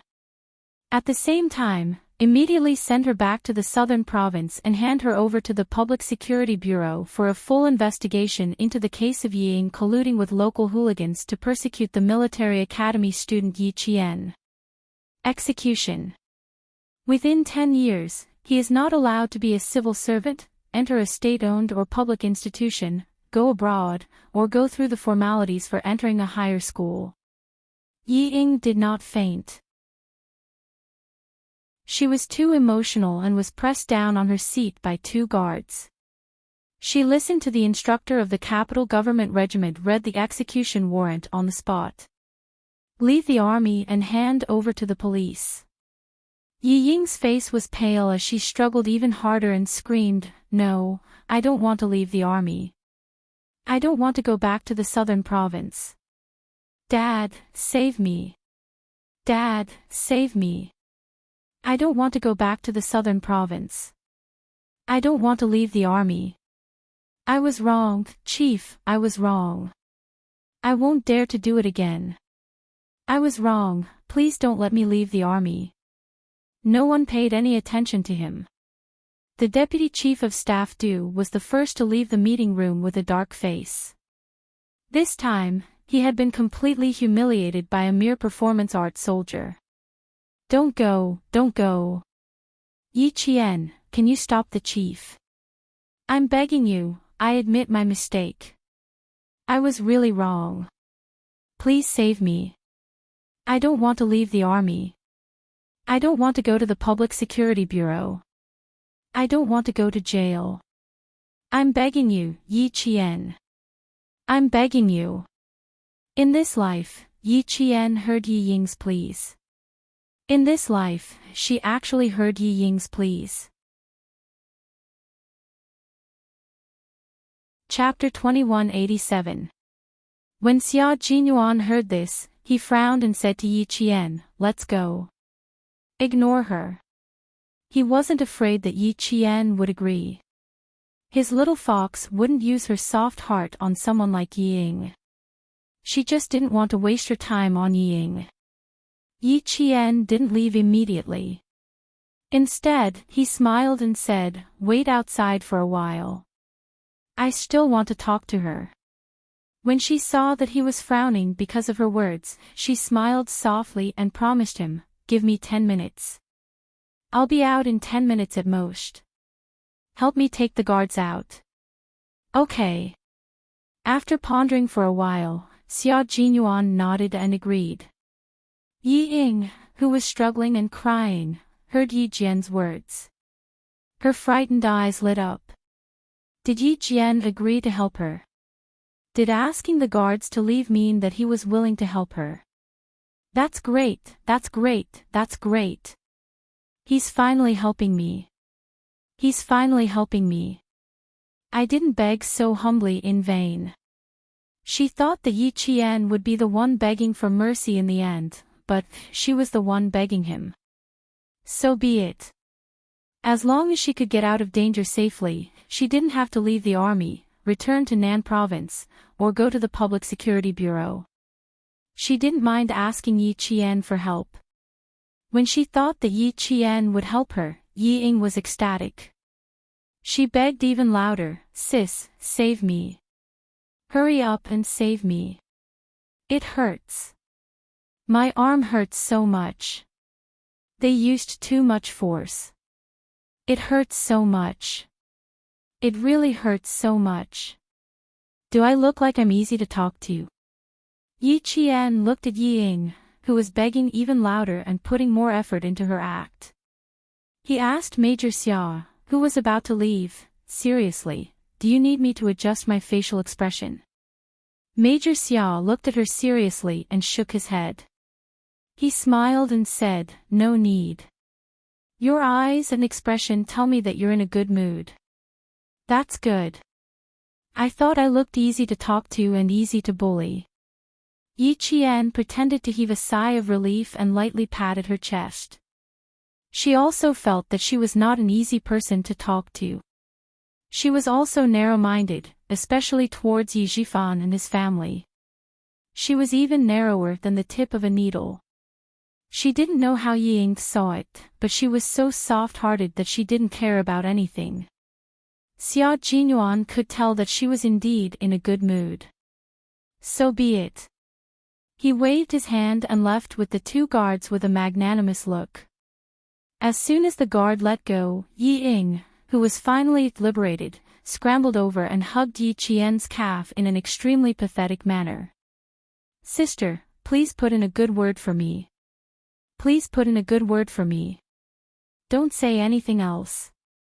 Just say that you don't care about what I did. Really, as long as you say that, they won't do anything to me." As the door to the conference room closed, only Yi Qian and Yi Ying were left in the spacious conference room. One stood upright like a pine tree, the other slumped like mud. The contrast was stark. Yi Qian did not feel much of a victory. In this life, she came with hatred, but she never deliberately targeted Yi Ying. She was like a bystander, watching Yi Ying make one mistake and then another. She never schemed against her, nor did she need to. She only did one thing, which was to send the videotape to Mrs. Li, Yi Zhifan, and the military. Just this one thing alone was enough to push Yi Ying to the brink of despair. Grandfather Zhen was right. When dealing with people who constantly make mistakes, there was no need to deliberately frame them. As time passed, the person who made the mistake would eventually bear the consequences of her own mistakes.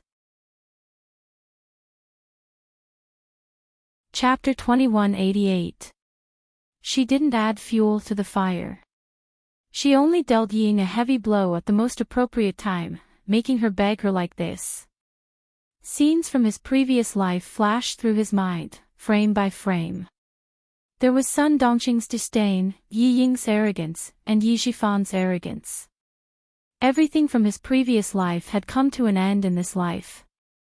Yi Ying, the grievances between you and me from 2 lifetimes had come to an end. Yi Ying, what are you begging me for? Even though it was over, she still couldn't calm down. Yi Qian lowered her eyes slightly. This time, it was her turn to look down at Yi Ying. She could clearly see the fear in the depths of Yi Ying's heart. In her previous life, she was also so afraid. It wasn't just for a moment or a day, but she was constantly worried and afraid. She was tormented. In this life, Yi Ying had only been worried and afraid for a few days. Sorry, she was actually very, very petty. She was so petty that she was happy to see Yi Ying like this. She hoped that her days of suffering had just begun, and that there was more pain waiting for Yi Ying to experience. Yi Qian leaned forward a little, then bent over and smiled faintly. Until just now, you still wanted to frame me. Yi Ying, what makes you think that I will help you if you beg me? If she didn't ask Yi Qian for help, who else could she ask? She couldn't find anyone else. She didn't know who to ask. Yi Qian's sudden stay was her only hope of escaping. Why would he help her? Because they were sisters. That's right, they were sisters. Sisters who could help each other. Yi Ying, who was in a desperate situation, was ecstatic. Her eyes were filled with hope. She quickly said, I'm your sister. Sister, I'm your sister. Sister, save me. I'm begging you. Sister, please save me.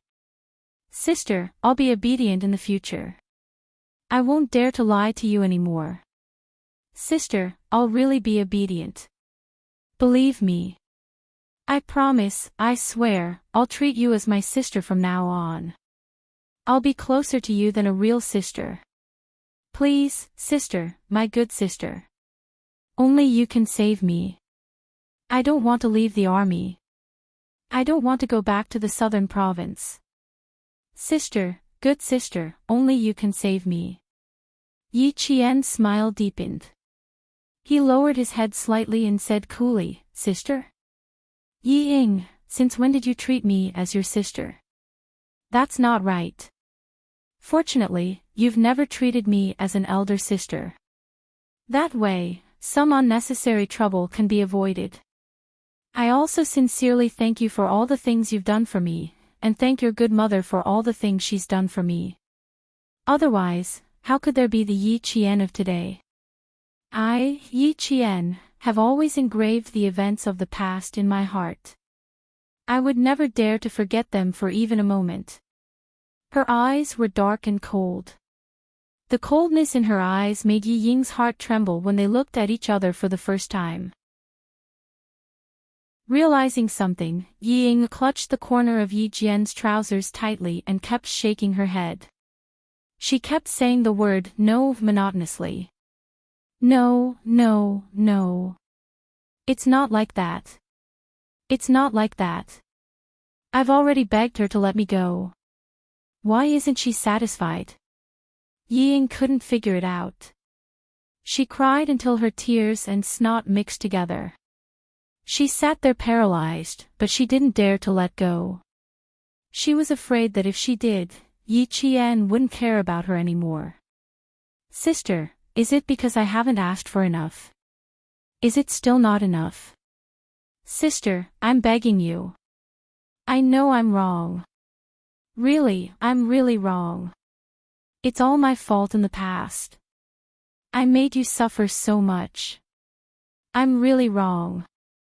Can you forgive me? Can you forgive me? Let bygones be bygones.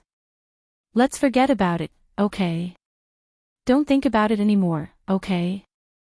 Sister, look at me in the future. I won't let you down. Chapter 2189. I've never begged anyone before. You know that I've never begged anyone before. Sister, I'm begging you today. Since we're sisters, please let me go. I was really wrong. I won't dare to do that again. No matter how much she begged, it was impossible for Yi Qian to feel any pity for her. In her previous life, Yi Ying had caused her to be homeless and almost raped. How could she let her go? Let bygones be bygones. Forget about it. Yi Ying, who do you think you are? Yi Qian's eyes were filled with anger. She used her knee to press against Yi Ying's chin and pushed forward, knocking Yi Ying to the ground. She didn't have the chance to crawl over and hug her leg. Caught off guard, Yi Ying's teeth knocked against her own lips. She screamed in pain. The wound was a little deep, and blood mixed with saliva flowed down the corner of her mouth. Seeing her palms covered in blood, Yi Ying screamed again. Blood, blood, so much blood. Yi Qian had knocked into her and she was bleeding. She begged so much, but she still wouldn't let her go. She even made her bleed. Yi Qian, what do you want from me? Yi Ying was furious after begging for so long. She only dared to be angry in front of Yi Qian. Yi Ying's expression twisted as she thought about how her begging was ignored by the person she hated and looked down on. She even made her bleed. She raised her head and said angrily, Yi Qian, what else do you want from me? I've begged for so long. Why won't you forgive me? A person had hated another person since they were young. It had become a habit. How could she change her deep-rooted attitude so easily? The so-called apology was just to get herself out of trouble as soon as possible. She didn't think she was wrong at all. Of course, Yi Qian didn't need her to know that she was wrong. He didn't need her to wake up either. It was fine for her to continue being so stupid. In order to let Yi Ying hear her clearly, Yi Jian slowly squatted down and enunciated every word clearly. She wanted to tell Yi Ying what she wanted to do. I want you to die. I want you to be tortured to death. Only in this way can the hatred in my heart be dispelled. Every single word was filled with deep viciousness, and every single word was filled with killing intent. She wanted her to die. Yi Qian wanted her to die. Yi Ying's first reaction was to laugh out loud. She wanted to laugh, but before she could, she looked up at Yi Qian and froze. She saw the undisguised murderous intent in Yi Jian's eyes. She really wanted to kill her. She really wanted her to die. No, I don't want to die. I don't want to die. You don't have the right to decide my life or death. Yes, you can't decide. You're a soldier. You can't kill me. Yi Ying, who was paralyzed on the ground, retreated. She thought Yi Qian wanted to kill her. Yi Qian smiled. There was a hint of laziness in his cold voice. You're thinking too much. Killing you will only dirty my hands. I won't kill you, and I won't forget what you did to me. Only when I remember what you did to me can I grit my teeth and continue walking. Even if the path is bloody, I will grit my teeth and continue walking. Because... Yi Qian got up. His dark eyes stared at Yi Ying, who looked even more terrified. He continued softly, because I've been waiting for this day. To see you, Yi Ying, crawl past me like a stray dog. Yi Ying, I've been waiting for this day for so many days and nights. How can I let you go? How can I kill you so easily? Chapter 2190. Yi Jian, who was in a good mood, smirked as she watched Yi Ying's face turn pale and pale at a close distance. She saw the deep fear in Yi Ying's contracted pupils. She threw a bombshell at Yi Ying. Finally, I'll tell you that I was the one who sent the videotape. But I didn't expect Yi Zhifan to divorce Sun Dongqing immediately after seeing the videotape. Yi Ying, you've offended Madame Li and lost Yi Zhifan's protection. You're also a veteran with a tainted record. Why do you think I want to kill you myself? Watching you suffer is much more fun than killing you with my own hands. What? What did she just hear Yi Qian say? What did you just say? What did you just say? Yi Ying widened her eyes in disbelief. She stared at Yi Qian without blinking and asked sternly, "What did you just say?" Since he dared to say it, he wasn't afraid of what she could do. Yi Qian was magnanimous and patiently repeated, "Listen carefully. I'll say it one last time, I was the one who sent the videotape. The one in Madame Li's and Yi Zhifan's hands were all sent by me." Yi Ying, did you hear me clearly? Do I need to repeat myself? The videotape was sent by Yi Qian. She said, she was the one who sent it. Yi Qian. It was her. She was the one who sent the videotape. She was the one who ruined her. What a ruthless bitch. What a ruthless bitch. She wanted to kill her. She wanted to kill her, bitch. You deserve to die. You deserve to die. I want to kill you. I want to kill you. Yi Ying suddenly stood up and pounced on Yi Qian like a madwoman. She wanted to kill this bitch who caused her to lose everything. She wanted to kill her. You want to kill me? That depends on whether you have the ability to do so. Yi Qian sneered as he pulled out a conference chair and placed it in front of him. Coincidentally, Yi Ying crashed into the chair. She didn't manage to knock Yi Qian down, but instead, she fell straight into the chair. Yi Qian nimbly dodged, his hands moving as fast as lightning. One of his hands pinned Yi Ying's hands behind her back, while the other pressed down on the back of her neck, forcing Yi Ying to kneel on the floor with her face pressed against the seat, unable to move an inch. You want to kill me? Yi Ying, do you have the ability to kill me? He pressed down on the back of Yi Ying's neck with one hand. He used so much strength that Yi Ying's sweet and charming face lost its beauty. Her eyes, nose, and lips were all squeezed out of shape. Yi Qian's eyes were bloodshot, and his entire body was filled with killing intent. She was a female Special Forces soldier who had been on the battlefield and had stepped over piles of corpses. Her hands, stained with blood, were like the jaws of a tiger.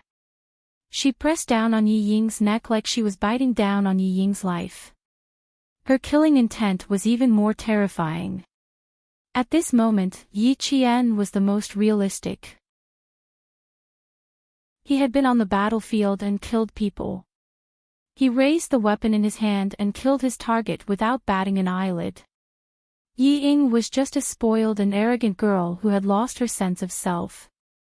Normally, she wouldn't have come into contact with a Special Forces soldier who had killed people. Even though she couldn't see Yi Qian's expression, she could clearly feel the change in Yi Qian. It was a terrifying change, a change that made all the blood in her body freeze. Yi Qian. Was she Yi Qian? She wasn't. Yi Qian didn't have such a terrifying aura. Yi Qian didn't have such great strength. She was Yi Qian. She was standing right in front of her, clearly telling her that she was the one who sent the videotape. Chapter 2191. I'm going to kill you, bitch. Bitch. Let go of me, let go of me. Her face was pressed against the leather chair.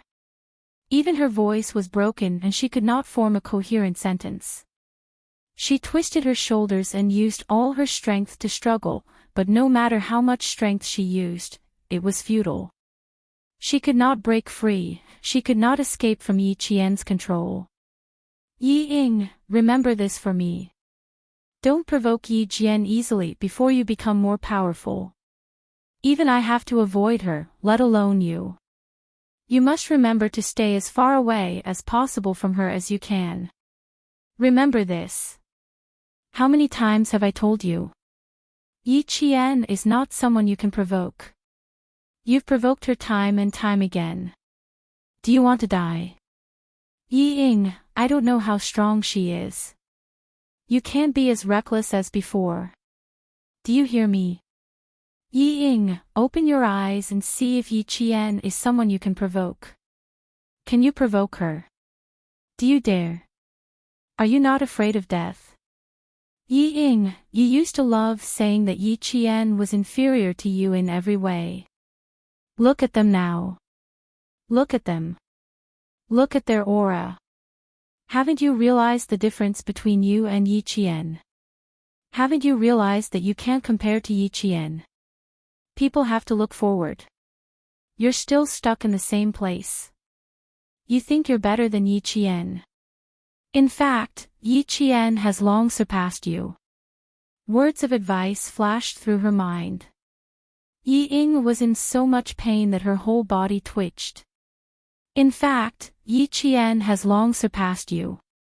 Is that so? Is that so? No, no. It can't be. How could she have surpassed me? If she hadn't sent the videotape to Mrs. Li and her father, how could she, Yi Ying, be worse than Yi Jian? It can't be. She is better than Yi Qian. She has always been better than me. Ah. Let go, let go. Bitch, let go of me. I'm going to tell Mrs. Li that it was you who sent the videotape. You're the one who set me up. Once again, Yi Ying relied on her own imagination to complete her self-repair. The numb Yi Ying struggled harder. She wanted to leave this place. She wanted to go home. She wanted to go home. Yi Qian chuckled softly. That's right. I sent the videotape. You can tell Madame Li about it. Madame Li is such a prideful person. How could she have known that she would be deceived by you? How angry must she be? Go and find her, Yi Ying. I can take you to her now and tell her that I sent the videotape. Then I'll tell Mrs. Li that the content is true. Yi Ying, I've tolerated you for too long. I've waited until today. Do you think I'll give you a chance to turn things around? I will never give you a chance. Live well, Yi Ying. I wish you a more miserable life. Save me, please come and save me. Quickly come and save me. She was so scared of Yi Qian. It was too scary. She was too scary. If she couldn't look for Madame Li, who could she look for? Who else could she look for to save her? No one can save you, Yi Ying. I've waited for your whole family to suffer for so long. There were several times when I wanted to just kill all three of you. I've tolerated it. I've tolerated it. I've tolerated it for so long. I've finally waited for this day. Do you think I'll let you go? Yi Ying, open your eyes wide and take a good look at your own ending. I won't kill you. Killing you would be no different from killing an ant. Yi Qian's fingers gripped the back of her neck tightly. He growled in a low voice, there's no sense of accomplishment in breaking your neck. I'll keep you alive and watch you suffer. That's the only way to appease my hatred. Chapter 2192. He was no longer hiding his murderous aura and his coldness.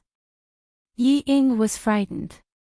I don't want to, I want to go home. Oh. I want to go home. Dad, save me, save me. Yi Ying was so scared that her whole body was trembling. She cried so much that her eyelids were so swollen that she couldn't open them. She was not as good as Yi Qian, she was not as good as Yi Qian. She couldn't accept it. How could she accept it? Oh. She couldn't accept it. She couldn't accept it. How could she lose to a bastard, a bitch? How could she lose? This time, Ying couldn't even let her imagination numb her. Facing Yi Qian, who was full of murderous aura, she was scared. She was scared from the bottom of her heart. Little fox, we can go now. The tightly shut meeting room door was pushed open and Xia Jinyuan's tall figure appeared at the door. He wasn't surprised at all when he saw the scene in front of him, as if he didn't notice anything. He looked at Yi Qian gently and said, "Exactly 10 minutes."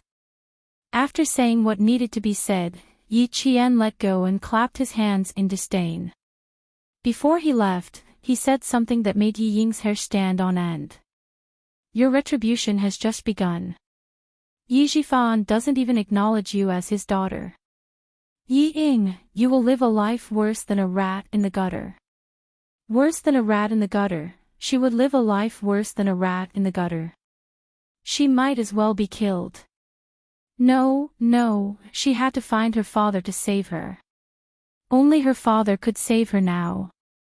She had to ask her father to beg the Deputy Chief of Staff Du, Madam Li, and them to save her. "Dad, I was wrong. Yi Ying, who was sitting in a daze, thought of her father. She suddenly got up and rushed towards the meeting room door. Before she reached the door, 2 guards rushed in. One of the guards reacted quickly and grabbed Yi Ying's shoulder with one hand. He threw Yi Ying to the side and pinned her to the ground. She wanted to ask Yi Zhifan for help, but she didn't know that Yi Zhifan was calmly explaining to Madam Li, who had just walked out of the military headquarters. "I'm very sorry, madam. My relationship with Sun Dongqing has actually been broken for a long time. Because of some things, it was delayed again and again, and we only got a divorce now. Yi Ying didn't follow me. She willingly followed Sun Dongqing and told me that she wanted to take her mother's surname. I was very disappointed and sad, but I agreed to let her take her mother's surname. I spent the whole afternoon trying to change her surname. It's not that I want to hide it, but I just finished the divorce procedures this morning. There are too many things that need to be settled. I was thinking of contacting you and Deputy Chief of Staff Du after Yi Ying changed her surname to Sun Ying." Mrs. Li was infuriated by his casual tone. She suppressed her anger and shouted, "Director Yi, do you want to tell me that Yi Ying has nothing to do with you from now on? You could say that. I was too disappointed in her. I worked so hard to raise her. Who would have thought that?" Sigh. Yi Zhifan sighed heavily.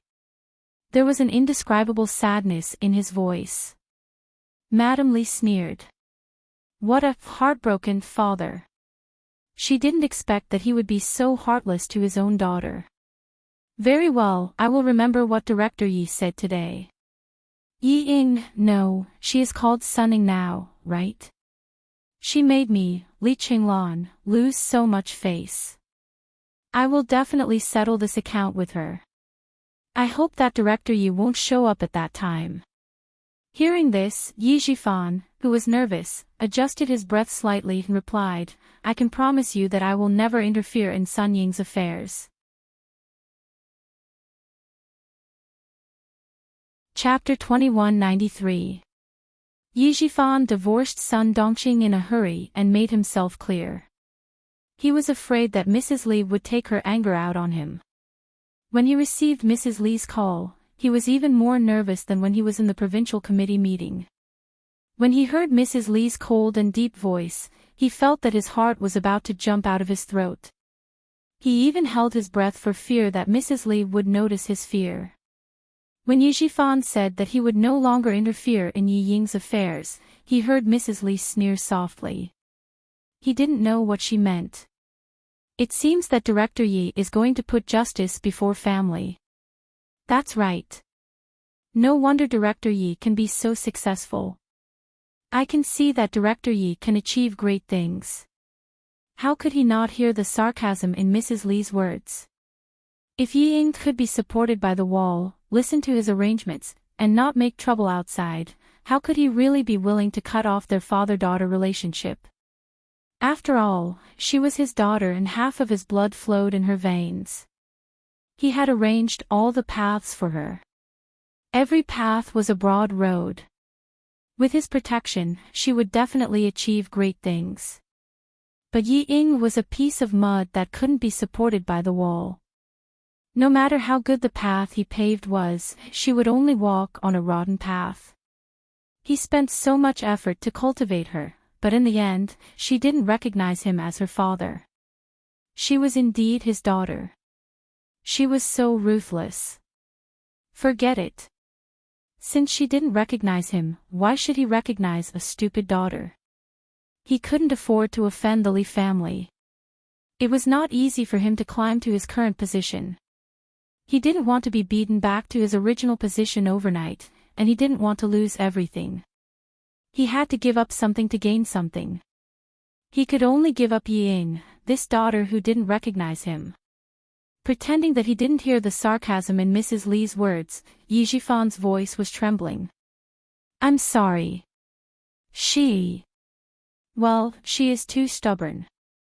I can't persuade her. I respect her decision.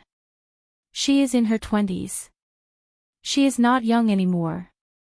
She should be responsible for everything she does. He was telling Mrs. Lee that she would be responsible for everything that happened to Yi Ying. It had nothing to do with anyone else. Although Mrs. Lee was almost harsh to others, she was always generous to her children. Even if her children made a big mistake, it was the Du family's business. It was not an outsider's turn to tell them what to do. Hearing Yi Jifan's words, the coldness on Madame Lee's face deepened. With such a father, how good could his daughter be? She, Li Qinglan, had always been the one to scheme against others. Today, she had actually been tricked by a little bureau chief, a little girl. Did she think that she could get away just because she was divorced and cut off the father-daughter relationship? Madame Lee, who had hung up the phone with a gloomy face, quickly dialed another number. Then, she said in surprise, the Discipline Inspection Commission has already gone to the southern province. Are they going to clean up the southern province's officialdom? Unclear situation. Old classmate, is there something you can't tell me? I'm not making things difficult for you. If you don't tell me, can I force you to tell me? I'm calling you today for no other reason than to tell you to investigate a bureau chief with the surname Yi in the Southern Province's Urban Construction Bureau. I just want to mention to you that since the Discipline Inspection Commission has already gone to the Southern Province, you should investigate thoroughly. Madame Lee had a wide network of contacts. She knew some important officials more or less. When she learned that the Discipline Inspection Commission had gone to the Southern Province, she greeted her old classmate and chatted for a while with a smile. Then, she arranged to have a meal before hanging up the phone. Chapter 2194. After making 2 calls, Mrs. Lee sat in the car and waited for the Deputy Chief of Staff Du and Du Jiai to come out. She waited for about 10 minutes, but they didn't come out. Her patience was running out. She dialed the Deputy Chief of Staff Du's number. The Deputy Chief of Staff Du didn't have time to answer the call. He gave his phone to the guard and answered the call from the General Staff Department with sweat on his forehead. It's my fault. I accept all the punishment from the General Staff Department, and I will deeply reflect on my mistakes. I understand. I have realized that I made a serious mistake. Okay, I'll be right back. The call from the Chief of Staff Du made the Deputy Chief of Staff Du's face even colder. He didn't expect the news about the recruit Yi Ying to reach the Chief of Staff Du's ears so quickly. He didn't dare to shirk the responsibility. It was indeed his fault. It was he who saw Yi Jifan's resume and roughly looked at the information he submitted.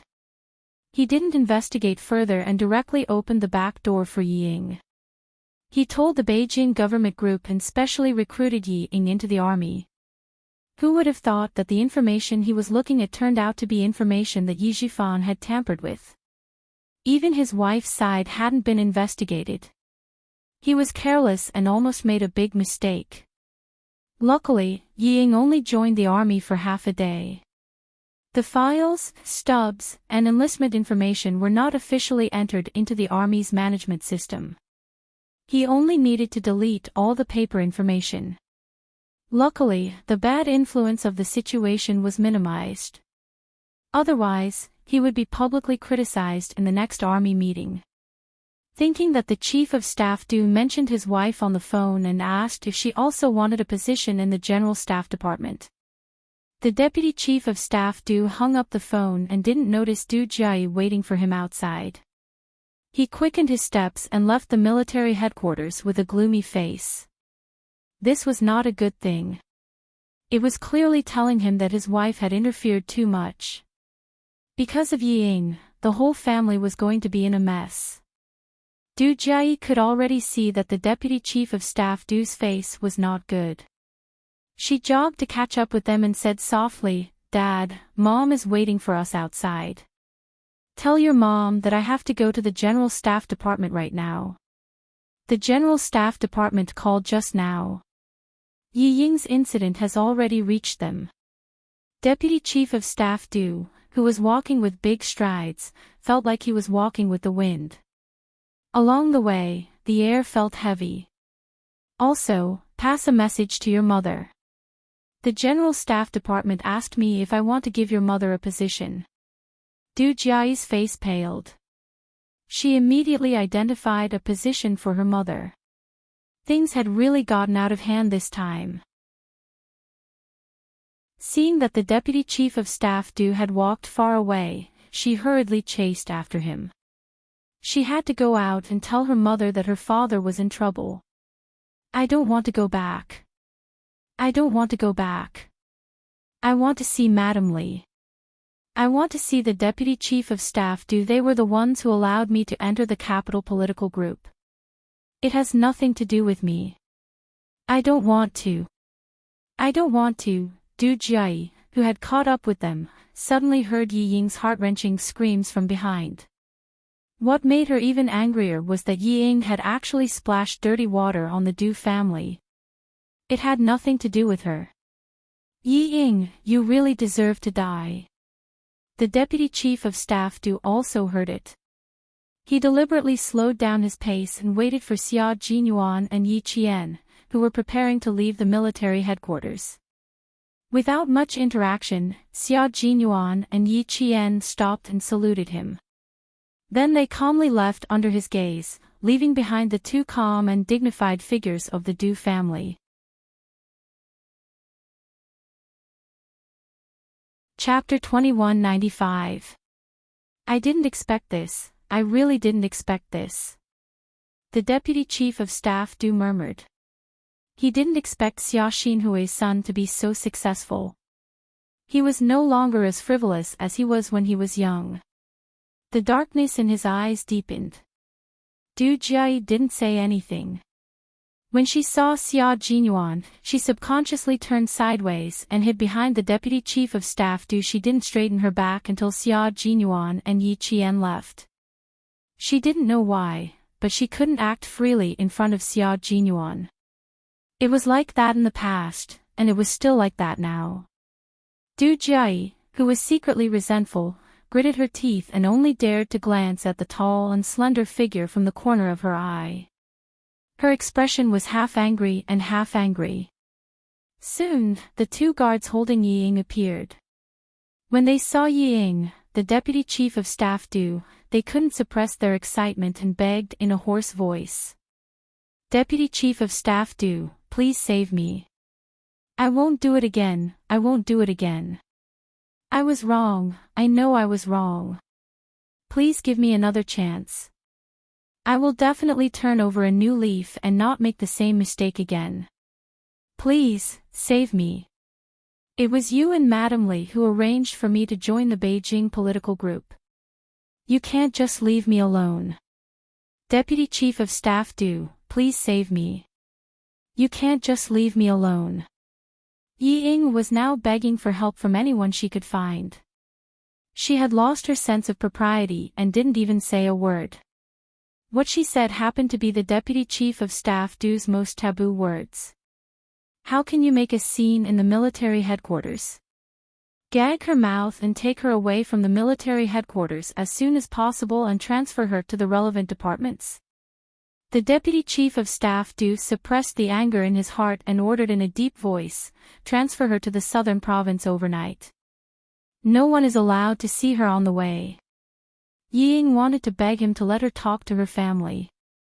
When she heard his order, it was as if she was struck by lightning. Yi Ying's vision turned black. Du, mm. Just as she was about to speak, her mouth was blocked again. Du Jiayi was still the one who blocked her mouth. She had blocked one of her lips with her white gloves before, and now she blocked the other one as well. Yi Ying, you really have guts. There are countless guards in the military and all of them are armed with guns. Aren't you afraid that you will be shot dead by the guards if you continue to quarrel? Be quiet, Yi Ying. Your business has just begun. Du Jiayi emphasized the last sentence with a hint of murderous intent. Yi Ying, who was already scared out of her wits, saw the coldness in her eyes. She was so scared that she lost control of her bladder. Du Jiayi was so disgusted that she almost vomited. The two of you should take her away as soon as possible. Du Jiayi held her breath as she suppressed the churning in her stomach. Before she left, she glanced at Yi Ying, who was paralyzed with fear. A cold smile flashed in her eyes as she left the military headquarters. She even dared to beg her parents. Yi Ying, do you have a pig's head?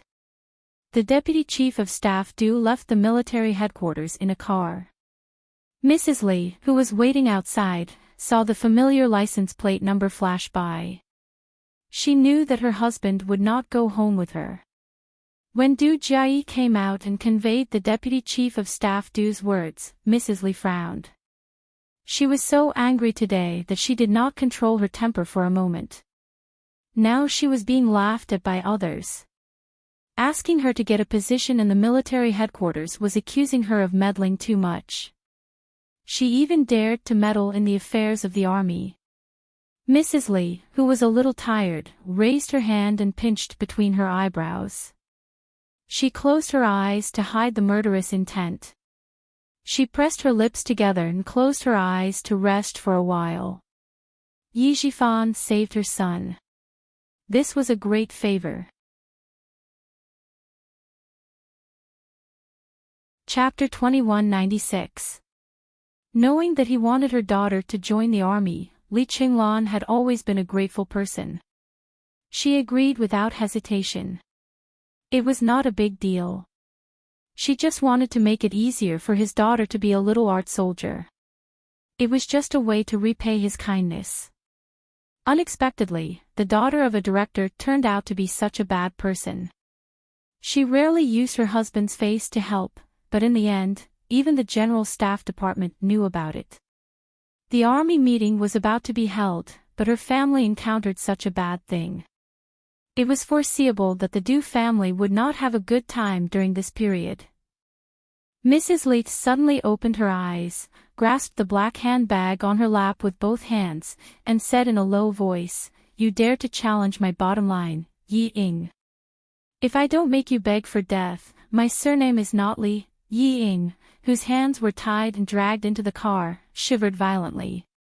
She lay in the cold back of the car. She had no more strength to cry. What awaited her after the army was withdrawn and sent back to the southern province was endless torture. Sun Dongqing was counting the assets at home when she heard the news. Although she was divorced, she still had a lot of assets. She had 2 properties in Anyang and the southern province. Her family's savings were 7 figures. In addition, in order to keep the company left by Sun Yaozu, Yi Zhixiang gave her a car, gold, silver and jewelry. Sun Dongqing was very satisfied. As soon as she finished counting all the assets, Yi Jifan called. What? Yi Jifan, you better explain it clearly to me. Sun Dongqing only heard the words, your baby daughter was sent back to the southern province. She was like a volcano erupting. She held the phone tightly and roared.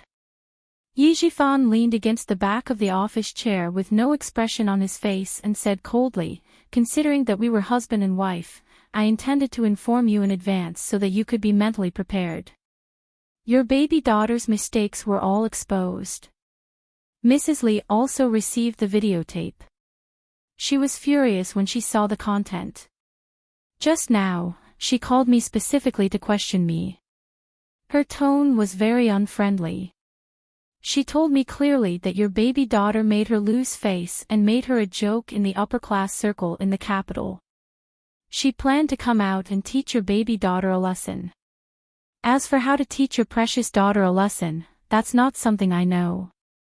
However, I can tell you now that Sun Ying will not have it easy. Fortunately, he had changed the surname of Yi Ying to Sun Ying in the afternoon.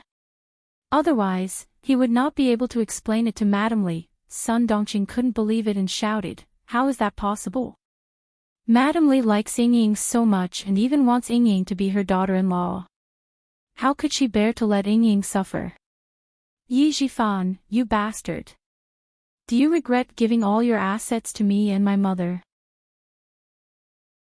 Now you're trying to make things difficult for me. This was Yi Jifan's wife. She was short-sighted and extremely stupid. In the past, because old Madame Yi had done some inhumane things to her, he felt guilty and endured it. He always thought that his wife had shared weal and woe with him. Even the stupidest thing she did was for her own family. He spent more effort to keep an eye on her and prevent her from making a big fuss. Who would have thought that not only was one stupid person, but the daughter he had raised was also stupid? Her stupidity was even worse than that of her mother. She thought that she was infallible and could not tolerate even half a grain of sand. She looked smart, but in fact, she did things that were even more stupid than her mother. The trouble she caused was even bigger. Yi Jifan was glad that he had made a quick decision and did not get himself into trouble. He snorted and said, Sun Dongqing, wait for Madame Li's call. She will contact you properly. Chapter 2197. Which madam would like such a promiscuous woman? Do you think Madame Li is like you? Was Sun Ying her own flesh and blood? No matter what Sun Ying did, would she forgive her? Sun Dongqing, think about it from another perspective. If you had a son, would you be willing to marry such a woman as your daughter-in-law? Of course not. Sun Dongqing blurted out. As soon as she finished speaking, she was stunned. How could Madame Li be willing to do something that she was not willing to do? When she saw the video, she was so angry that she wanted to kill her daughter, who had embarrassed her, not to mention Madame Li. Wrong, wrong. It was all wrong. It was all wrong. Sun Dongqing finally woke up from the dream that her precious daughter had found a general to be her son-in-law and made Yi Jifan angry. How could Madame Li be willing to do something that even she was not willing to do? No, no, no. What happened to Ying Ying was a great humiliation to her mother-in-law's family in the countryside. How could she forgive her so easily just because she liked Ying Ying? She was wrong, she was wrong, she was wrong. No one would like her. Even a mother-in-law in the countryside would not like a girl who had a cold and was fickle as her daughter-in-law. They would all feel ashamed. Madame Li was the wife of a major general. She was famous in Jing City. How could she forgive Ying Ying when her daughter-in-law, who she had chosen, suddenly made such a scandal? Old Yi, you have to help Ying Ying. She is your daughter. I know I was wrong, I know I was wrong. Please help Ying Ying. Sun Dongqing, who was so scared that her hands and feet were cold, forgot that she and Yi Jifan were divorced. She even urged Ying to change her surname to Sun this afternoon. Knowing that her daughter was in trouble, she was so scared that her whole body trembled. She, who was out of her wits, could only think of Yi Jifan at this moment. Old Yi, call the deputy chief of staff and tell him that Ying is young and ignorant and made a mistake. Please ask him to let Ying go. We will discipline Ying later. Yi Jifan waited for her to finish before he said, It's too late, Sun Dongqing. Sun Ying is no longer my daughter. She said that she doesn't recognize me as her father anymore. As for you, you're just my ex-wife. Sun Ying is already with you. I have no obligation to clean up your mess. Sun Ying will be sent back to the southern province soon. Someone will inform you to visit her. Oh right, Sun Ying will be fined 100,000 yuan. Prepare the money. Also, I'm warning you, don't use my name to cause trouble in the future. You're my ex-wife, and I have no obligation to clean up your mess. If you dare to make things difficult for me again, Sun Dongqing, don't blame me for ignoring our old friendship. Ex-wife, divorce, mess, fines. Sun Dongqing's mind was muddled and she couldn't get a word in. Before he could say anything, the beeping sound of the phone being hung up came from the receiver. Yi Jifan. Sun Dongqing screamed into the microphone. Her voice was trembling and she no longer had her usual arrogance. When she dialed again, the line was busy and she couldn't get through. Sun Dongqing, who was completely flustered, kept dialing. She didn't know how long she had been dialing. Knowing that there was no hope, she hung up the phone and sat on the cold tile floor, wailing. The urgent phone suddenly rang. Sun Dongqing, who was crying at the top of her lungs, thought that it was Yi Jifan calling. She quickly stood up and picked up the receiver, shouting, Old Yi, you, Mom, quickly ask Dad to save me. Mom, it's Ying. I'm so scared. Quickly ask Dad to save me. Chapter 2198. When Sun Dongqing heard her daughter's heart-wrenching screams, she was scared out of her wits. What's wrong, Ying? Don't be afraid. Mom is here. Mom is here. My baby, don't be afraid. Let's talk slowly. Mom is here. Sun Dongqing was indeed very good to her daughter. No matter what her daughter did wrong, as a mother, she would forgive her in the end. Mom, go and find Dad. Yi Qian set me up. She was the one who sent the videotape. Mom, she was the one who sent the videotape to Dad and Madam Li. She was the one who set me up. Mom, go and find Dad. Doesn't he know the director of the Public Security Bureau? Ask Dad to make a call. I don't want to go to jail. I don't want to. Mom, I was really set up by Yi Qian this time. I hate it. I really hate it. Mom, it's all her fault. It's all her fault. Mom, I'm so scared. I don't want to withdraw. I don't want to be sent back to the southern province. Save her. Who would save her? Who would save her? She didn't even recognize her father and changed her surname to Sun. Who would save her daughter? Who would save her? Don't be a soldier anymore, Ying. Let's not be a soldier anymore. Let's go back to the southern province. Yi Qian couldn't hurt you. How could she hurt you? My dear daughter, don't be afraid.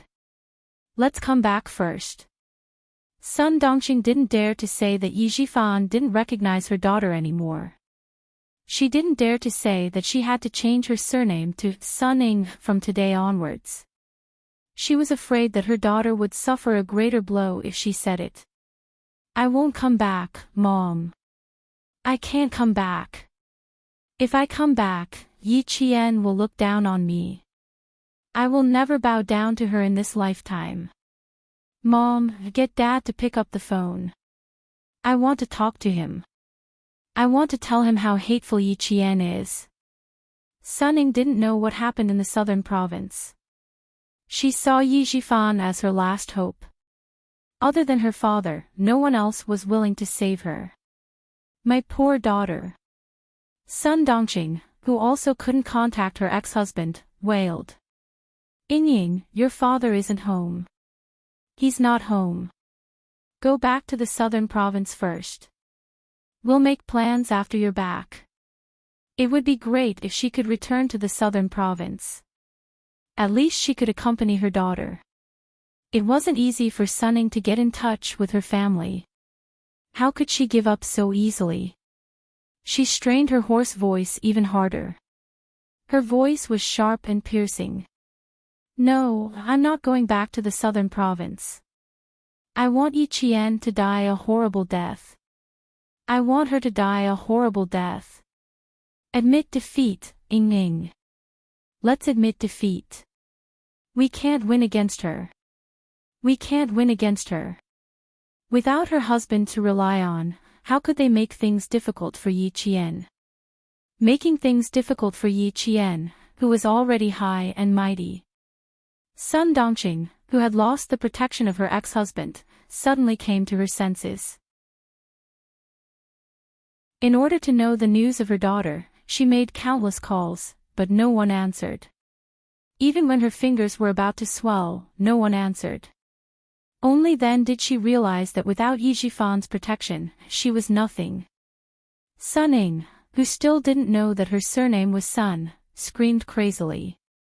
Why can't we win against her? Why can't we win against her? Daddy is here. How can we lose to an orphan bastard? Orphan. Yes, Yi Jian was an orphan, but she had too many people who were willing to help her. There were too many of them. Suning, wake up. Mom, please wake up. We have nothing left. We have nothing left. Even you, from today onwards, your surname will be Sun. Suning, accept your fate. Let's accept our fate. What? How did she become Suning? No. She was Yi Ying. How could she become Suning?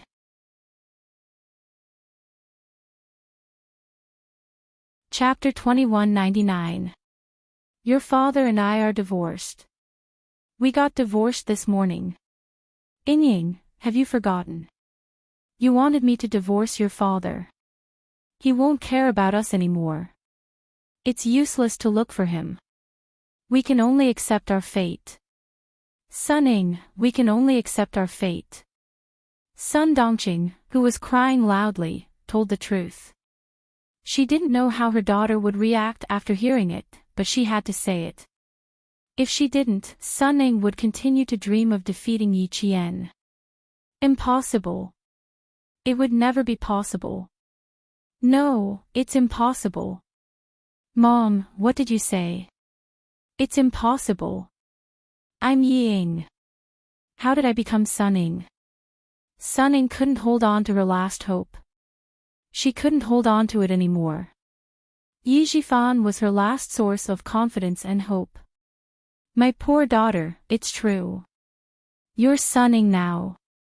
I listened to your arrangements and asked your father to change your surname. He told me himself that he won't care about us anymore. Ying, he won't care about us anymore. Yi Zhifan means what he says, he means what he says. That night, you said yourself that you don't want to acknowledge him as your father and you won't beg him anymore. Ying, there's no way out for us. It's all my fault. I didn't stop you. It's all my fault. It's all my fault. No matter how much Mrs. Li likes you, there's a limit to how much she likes you. How can she tolerate and forgive you like me just because she likes you? Even I was angry at you for the shameful things you did overseas, let alone Mrs. Li. Ying, you were wrong. You were wrong from the beginning. We can't climb up the social ladder. You're not shameless enough to let Mrs. Li like you after she finds out. Yi Jifan also told me that we embarrassed her so much. She won't let us go. Come back. Let's not fight anymore. Let's go back to Nan province and start over somewhere else. As the sound of Sun Dongqing's sobbing gradually subsided, Sun Ning did not make any more noise. She was completely silent, sitting there motionless like a clay figurine. Was she the one who cut off her own escape route? She had forced her mother to divorce her father, thinking that Mrs. Li would always like her. She had even said that she wanted her surname to be Sun. She had cut off her last path of retreat. She had cut off her own path. Gone. Everything was gone. She had become Sun Ning, no longer Ying. The father who had protected her and treated her as the apple of his eye no longer wanted her. From the moment she changed her surname to Sun, she was no longer his daughter. No one could save her or protect her anymore. How could this be? How could this be? Why? Why? She couldn't understand it. She really couldn't understand it. She was clearly the best, but in the end, she ended up being betrayed by everyone. She couldn't understand how she ended up like this when everything was so perfect. Mother said that we were all wrong. Was it really all wrong? How was it wrong? She didn't want a bastard to ride on her head. Was that wrong? Was it wrong for her to want to get rid of an opponent who was blocking her future? Was it wrong for her to want to be above others and be envied by everyone? These were all what her parents had taught her. They had taught her how to get everything she wanted from a young age. They had taught her how to destroy the thing she wanted but couldn't get. How could she have been wrong? How could she have been wrong? Oh! How could she have been wrong? Sun Ning couldn't figure it out. She suddenly screamed crazily and smashed her phone. Her head slammed hard against the door of the toilet on the train. She couldn't figure it out. She couldn't figure it out. Why did Yi Qian win in the end? Why was she the one who won? A filthy, cowardly, ugly bastard with no parents had won the battle. She couldn't figure it out.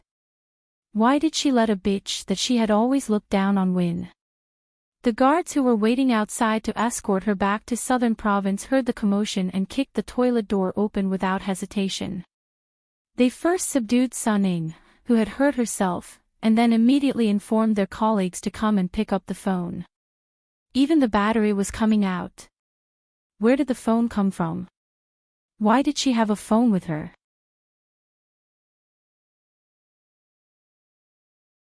Chapter 2200. Sun Ning didn't say who gave her the phone. It was not that she didn't want to say, but that she didn't know. Someone squeezed her before she got on the train. After she got on the train, she accidentally touched the phone in her pocket. She found an excuse to go to the toilet and called back. She might as well not make the call. She might as well not make the call. Sun Ning, who had lost her last hope and confidence, was like a deflated balloon. She didn't struggle or make any noise. She just stared like a wooden puppet and didn't eat or drink. She took the train back to the southern province from Jing City. She didn't know what was waiting for her. Her world had collapsed the moment the military announced her punishment. The investigation of her past had been reported to the military. What else was there to investigate? Everyone knew. Everyone knew what she had done. She didn't know what to do or how to do in the future. It was a gloomy world. No matter where she went, there was no hope. There was no chance. There was no chance at all. How could she win against Yi Qian? How could she fight against him? She had lost. She had lost completely. It was over. It was all over. Sun Ning curled up her legs and hugged them tightly. What would be waiting for her when she went back? What would Mrs. Li do to her next? Sun Ying, who was sitting in a daze, lost her vitality. She was like a flower that withered overnight. She couldn't find her original brightness. She was like an old woman in the twilight. Sun Dongqing called again, but the phone was turned off. She was so flustered that her hands couldn't stop shaking. Who should she look for next? Where could she find her daughter? She would be sent back to the southern province and transferred to the Public Security Bureau. Yes, she should go to the Public Security Bureau first. No, she had forgotten something very important. There was still something very important. What was it? Did she forget what it was? Sun Dongqing was so flustered that she was crying and walking back and forth in the living room. She forgot something very important, but she just couldn't remember it. Money. Yes, money. Yi Jifan said that Ying would be fined 100,000 yuan. She still had to withdraw the money. She had to go to the bank to withdraw the money. Then she could save her daughter. No more fighting. Sun Dongqing didn't notice that it was already 9:00 in the evening. She took the passbook and ran out in her slippers like crazy. The lights outside were waning, and the cold wind of early spring blew through the treetops, bringing with it a chill. Early spring had arrived in the south, but the cold wind still blew in the north. They were sent back to Nan province overnight. Yi Qian, who was peeling an apple, asked Xia Jinyuan, who had just ended a call. Why is it so urgent? Won't the Beijing political group investigate further? The two of them had already returned to the hospital. With Yi Qian by her side, Major Xia was very cooperative. She no longer pondered about how to leave. She placed her phone by the bedside and wrapped an arm around her waist from behind. She said faintly, "Yes, the Deputy Chief of Staff Du personally gave the order." The Beijing government political group is also in the middle of a 3-department trial. They don't have time to care about her. Yi Ying was specially recruited into the army. This also shows that there are many problems in our army. The Deputy Chief of Staff Du happened to bump into the muzzle of the gun this time. It's going to be very tiring. Yi Qian handed the peeled apple to the man who suddenly wanted to eat fruit. She frowned slightly and asked in confusion, Mrs. Li said in the conference room in front of the Deputy Chief of Staff Du that she did it all by herself and had nothing to do with the Deputy Chief of Staff Du. I've always been very puzzled. I don't understand why she said that. Wouldn't it harm the Deputy Chief of Staff Du even more?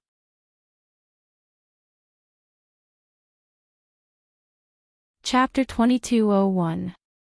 She really didn't understand the twists and turns of the story. She thought that Mrs. Li's words would only make things more difficult for the Deputy Chief of Staff Du. Xia Jinyuan didn't eat the apple after it was peeled. Instead, he handed it to Yi Qian and said, "Here, take a bite of the apple and I'll tell you." Crunch. He took a bite. Yi Qian was waiting for him to give her an answer. Unexpectedly, Xia Jinyuan took a bite of the apple she left behind. His handsome face smiled and sighed. I finally found the right way to eat an apple. My saliva is sweeter when I have a girlfriend. Yi Qian's beautiful face twitched a little. How could he say something like that so openly? Captain Xia, who knew that his girlfriend was easily embarrassed, didn't wait for Yi Qian's fist to land on him. After teasing Yi Qian, he quickly became serious and explained to Yi Qian, "You can't just listen to what she said. You have to think about why she said that." Mrs. Li didn't say that to make things more difficult for the Deputy Chief of Staff Du, but to make things more difficult for the Beijing political group. 1 second, he was full of mischief. The next second, he was full of righteousness. Yi Qian realized that he was becoming more and more familiar with the transition between the two. Of course, she could now keep up with his pace of change. Xia Jinyuan hugged Yi Qian and leaned against the bedside. As his smile faded, his handsome features revealed a hint of coldness. The Beijing political group's regiment commander Zhong and Du Kaiwei were old classmates. Mrs. Li didn't say anything else. She directly said that she went past the deputy chief of staff Du and intervened to let Ying enter the army. This clearly tells everyone that the deputy chief of staff Du did try to stop her, but she secretly informed regiment commander Zhong and didn't let the deputy chief of staff Du intervene. Thus, Ying was sent to the Beijing political group. The deputy chief of staff Du only recommended Ying first, and the subsequent review of Ying was handled by the conscription office and the Beijing political group. It was Madame Li who used her connections to get Ying into the army. The deputy chief of staff Du was at most a mistake. It seems that Madame Li interfered with the deputy chief of staff Du's official business, but in fact, it was because the Beijing political group and the conscription office were not strict enough. Her words were not to make things difficult for the deputy chief of staff Du, but to quickly remove the deputy chief of staff Du, take the blame, and shift the blame to the Beijing political group and the conscription office. Do you still remember the resentment of the instructor of the Beijing political group? From this, it can be seen that the instructor did not agree with Yi Ying's special recruitment, but with Regiment Commander Zhong's insistence, the instructor had no choice but to take a step back. Otherwise, he would not have angrily pointed out in front of all the leaders that Yi Ying was recommended by the Deputy Chief of Staff Du and Madame Li is indeed a hero among women. No wonder back then, no wonder what back then. Xia Jinyuan did not continue. He turned to look at Yi Qian. Seeing that she was stunned, he could not help but laugh. Are you very surprised? You don't understand at all why Madame Li dared to speak in the conference room. My little fox, although you are smart and cunning, you are still lacking compared to the scheming and astute politicians. Once something bad happens to them, the scheming and astute politicians will immediately make a decision that is beneficial to them and turn the tide. The deputy chief of staff Du came from a small city and caught Madame Li's eye. From a small company commander to where he is today, Madame Li has a lot to do with him. It can be said that the deputy chief of staff Du's family is all thanks to Madame Li. After this incident, don't move for the time being. Madame Li has her eyes on Yi Jifan, and she will not let Ying off easily. You, stay with me for a few days. Chapter 2202. Yi Qian was indeed stunned. Even though she had lived 2 lives, the total age of her 2 lives was only in her 30s. She was not as experienced as Madame Li, who had been living in the political center for her entire life. When she saw Madame Li come in and take all the blame, she was quite surprised. Wasn't she using power and authority? After Xia Jinyuan's explanation, she realized that it was not what she saw on the surface. It turned out that Madame Li's plan was to push the blame to both the Beijing government and the military recruitment office. No wonder Regiment Commander Zhong did not say a word. He must have understood Madame Li's intention. No matter how much he wanted to say, he had to suppress it. Just as Captain Xia said, compared to Madame Li, Yi Qian, who had lived 2 lives, was too far behind. However, she did not want to go against Madame Li. In this life, Ying could not marry into the Du family, so it was fine. But there was one more thing she had to talk to Xia Jinyuan about. Yi Qian slightly pursed her lips. She sat up straight and faced the man who had a faint expression on his face. Captain Xia, you said that Madame Li has her eyes on Yi Jifan. Will the person behind Yi Jifan show himself? Not necessarily. Xia Jinyuan, who was also thinking about this, pursed his lips. There was a cold light in his deep eyes. The Du family is now at the peak of their power. They have people in both the military and the government. The person behind Yi Jifan has been hiding for so long and hasn't shown himself. This shows that he is a very cautious person. A very cautious person will not easily go against another powerful force. Regarding this matter, the person behind Yi Jifan will either remain silent or help, but I think the latter is more likely. If the latter is more likely. Yi Qian felt a little regretful. Then she still had no way of knowing who the person behind this was. Xia Jinyuan saw through her thoughts and smiled. He bent his index finger and rubbed her pretty nose intimately. You're thinking about it again. The military have already launched an investigation. Are you still afraid that the person behind Yi Jifan won't show himself? It's just that the water is very deep. The military's investigation must be carried out in secret. I believe that the investigation team will give you an answer. It may not be satisfactory, but at least there will be an answer. Yi Qian's furrowed brows relaxed slightly. She wanted an answer. An answer to find out who caused her mother's death. The mystery of her past life had finally been unraveled. She had already waited for 2 lifetimes, why should she be afraid of waiting a little longer? Time would eventually give her an answer. Xia Jinyuan had always known that Yi Qian had a very big knot in her heart towards Yi Jifan's family. Every time Yi Jifan's family was mentioned, her expression would inadvertently reveal an icy coldness. She suffered when she was young and only learned to resist when she was in middle school. The knot in her heart had been planted long ago. It would take a while for it to be untied. He didn't like to dig up the scars in her heart, so he could only help her in secret. Fortunately, she was able to keep her composure. After accumulating her strength for a long time, she finally defeated Yi Ying and caused Yi Jifan to be severely injured. As smart as she was able to make his heart ache. Now that Yi Jifan's family was mentioned, there was no longer a haze between her brows. Everything she did was worth it. Yi Qian didn't mention Yi Ying anymore. Now that Yi Ying had Mrs. Li watching over her, she didn't have to worry about her anymore. Falling from the clouds must not feel good. That night, Yi Qian slept exceptionally well. Even when Major Xia hugged her in the middle of the night and half of his body pressed against hers, she didn't wake up.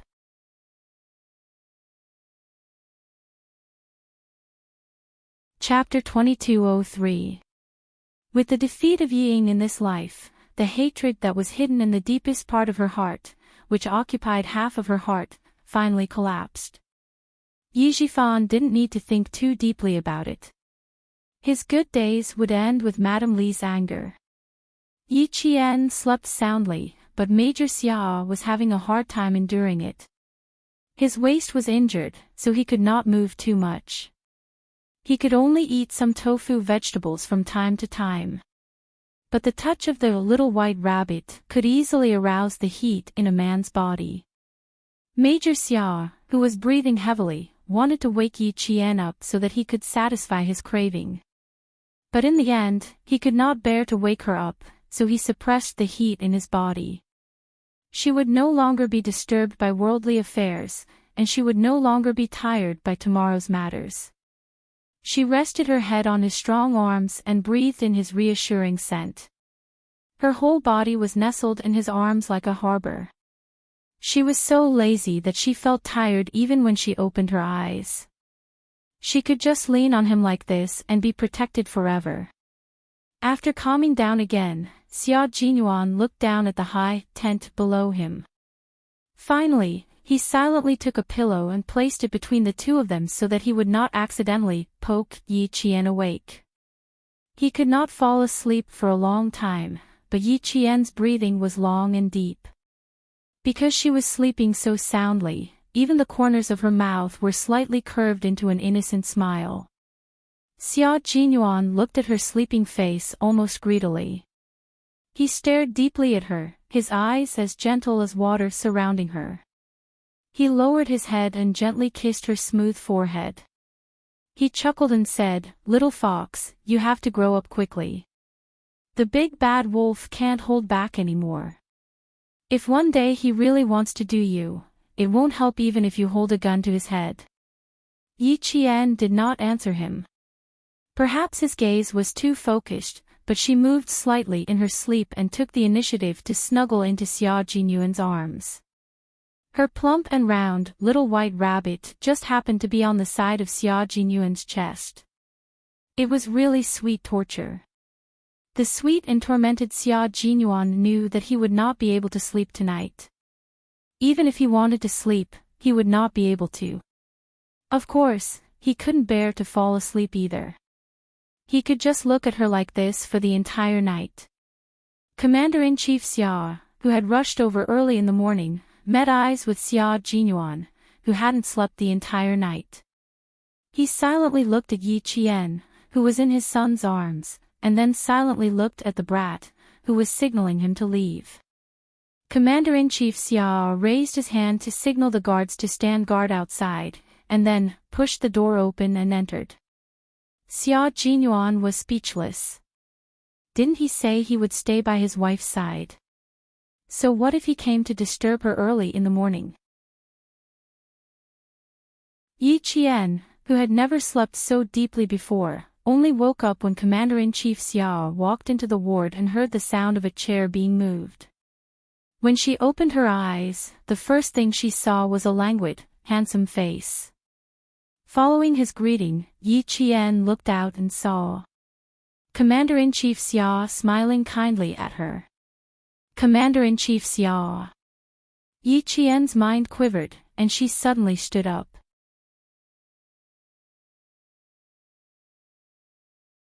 Chapter 2204. There was nothing more embarrassing than what was happening right now, and she believed that there would never be anything more embarrassing in the future. Yi Qian, who was sitting upright, tried very hard to adjust her facial expression. She tried to look very normal and not let Commander-in-Chief Xia see the awkwardness on her face. It was too embarrassing.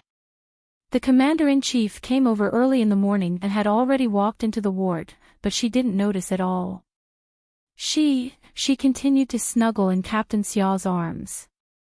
Did she do anything else just now? Did she put her hands on Captain Xia? What about her feet? Did she put her feet on Captain Xia's legs? Her body. Did she lie on Captain Xia's body? Yi Qian, who always had an extraordinary memory, had temporary amnesia. She couldn't remember anything from the moment she opened her eyes to when she got out of bed. But she slept quite well and was worried about Captain Xia's waist injury, so she probably didn't put her hands and feet on Captain Xia's body, Yi Qian thought uncertainly. Go and wash up first. How could Xia Jinyuan not see Yi Qian's awkwardness? At this moment, she was uncomfortable all over. It couldn't be helped that she was shy, unlike him, who had to take care of her and help her out. Yi Qian really wanted to wash up, but the Commander-in-Chief was looking at her with a smile, so she didn't dare to. Xiao Yi, go and wash up first.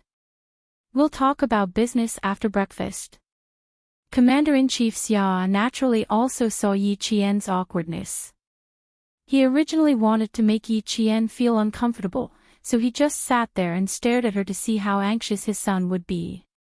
However, he didn't expect to wake up Yi Qian, who was sound asleep. His son's calm expression made her feel awkward. With the Commander-in-Chief's instructions, Yi Qian stood up as if she had been granted amnesty and rushed to the bathroom. Please sit down first. I have to wash up too. Xia Jinyuan wasn't embarrassed, but his expression was a little cold. He was sleeping with his wife in his arms and was disturbed. Even if it was his biological father, he was still unhappy. Commander-in-Chief Xia was in a good mood as it was rare to see his son being humiliated. However, he didn't show it on his face as he said coldly, I didn't rush over early in the morning just to see you throw a tantrum at me. Hurry up and pack up and have breakfast with me. How many years has it been since you last had a decent breakfast with me? Go quickly. The last sentence touched Xia Jinyuan. His handsome face softened a lot. He walked over and put his arm around the commander-in-chief's shoulder like a good brother. He said, "Dad, you know that Yi Jian and I only see each other a few times throughout the year. Every time we meet, I really want to put her and me in a sealed room so that no one can disturb us. It's been so many years since I've had breakfast with you. It's unfilial of me. When Yi Qian returns to school, I'll spend the remaining 6 days with you every day. What do you think?" Since ancient times, loyalty and filial piety were difficult to achieve. It was the same for Xia Jinyuan. Commander-in-Chief Xia sighed as if he was touched. He patted Xia Jinyuan's shoulder heavily and said in a deep voice, "You're already an adult. It's better for you to live your own life. I won't disturb you.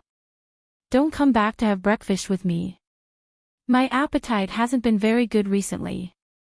If you come back to accompany me, I'm afraid my appetite will worsen. I appreciate your filial piety. Go to the hospital and have breakfast by yourself. Don't come back and affect my appetite. When you're discharged and I'm hospitalized, one of us will be sick and the other will be injured. In the end, little Yi will be worried." Xia Jinyuan took a deep breath, adjusted his expression, and then smiled at Commander-in-Chief Xia. "So I'm raised by a stepmother. My grandmother doesn't love me, my uncle doesn't love me, and my biological father despises me. Well, I'd better stay by my wife's side. You don't have to wait for me to eat breakfast. Just eat something first. Don't overeat." You're tuning into the LoveLore Library YouTube channel. We're so grateful for your support, and don't forget to subscribe to join us on this incredible journey through captivating stories. Your generosity through donations truly makes a world of difference, as it's the primary source of revenue that allows me to expand and enhance this channel for you. Thank you from the bottom of my heart for being a part of this adventure.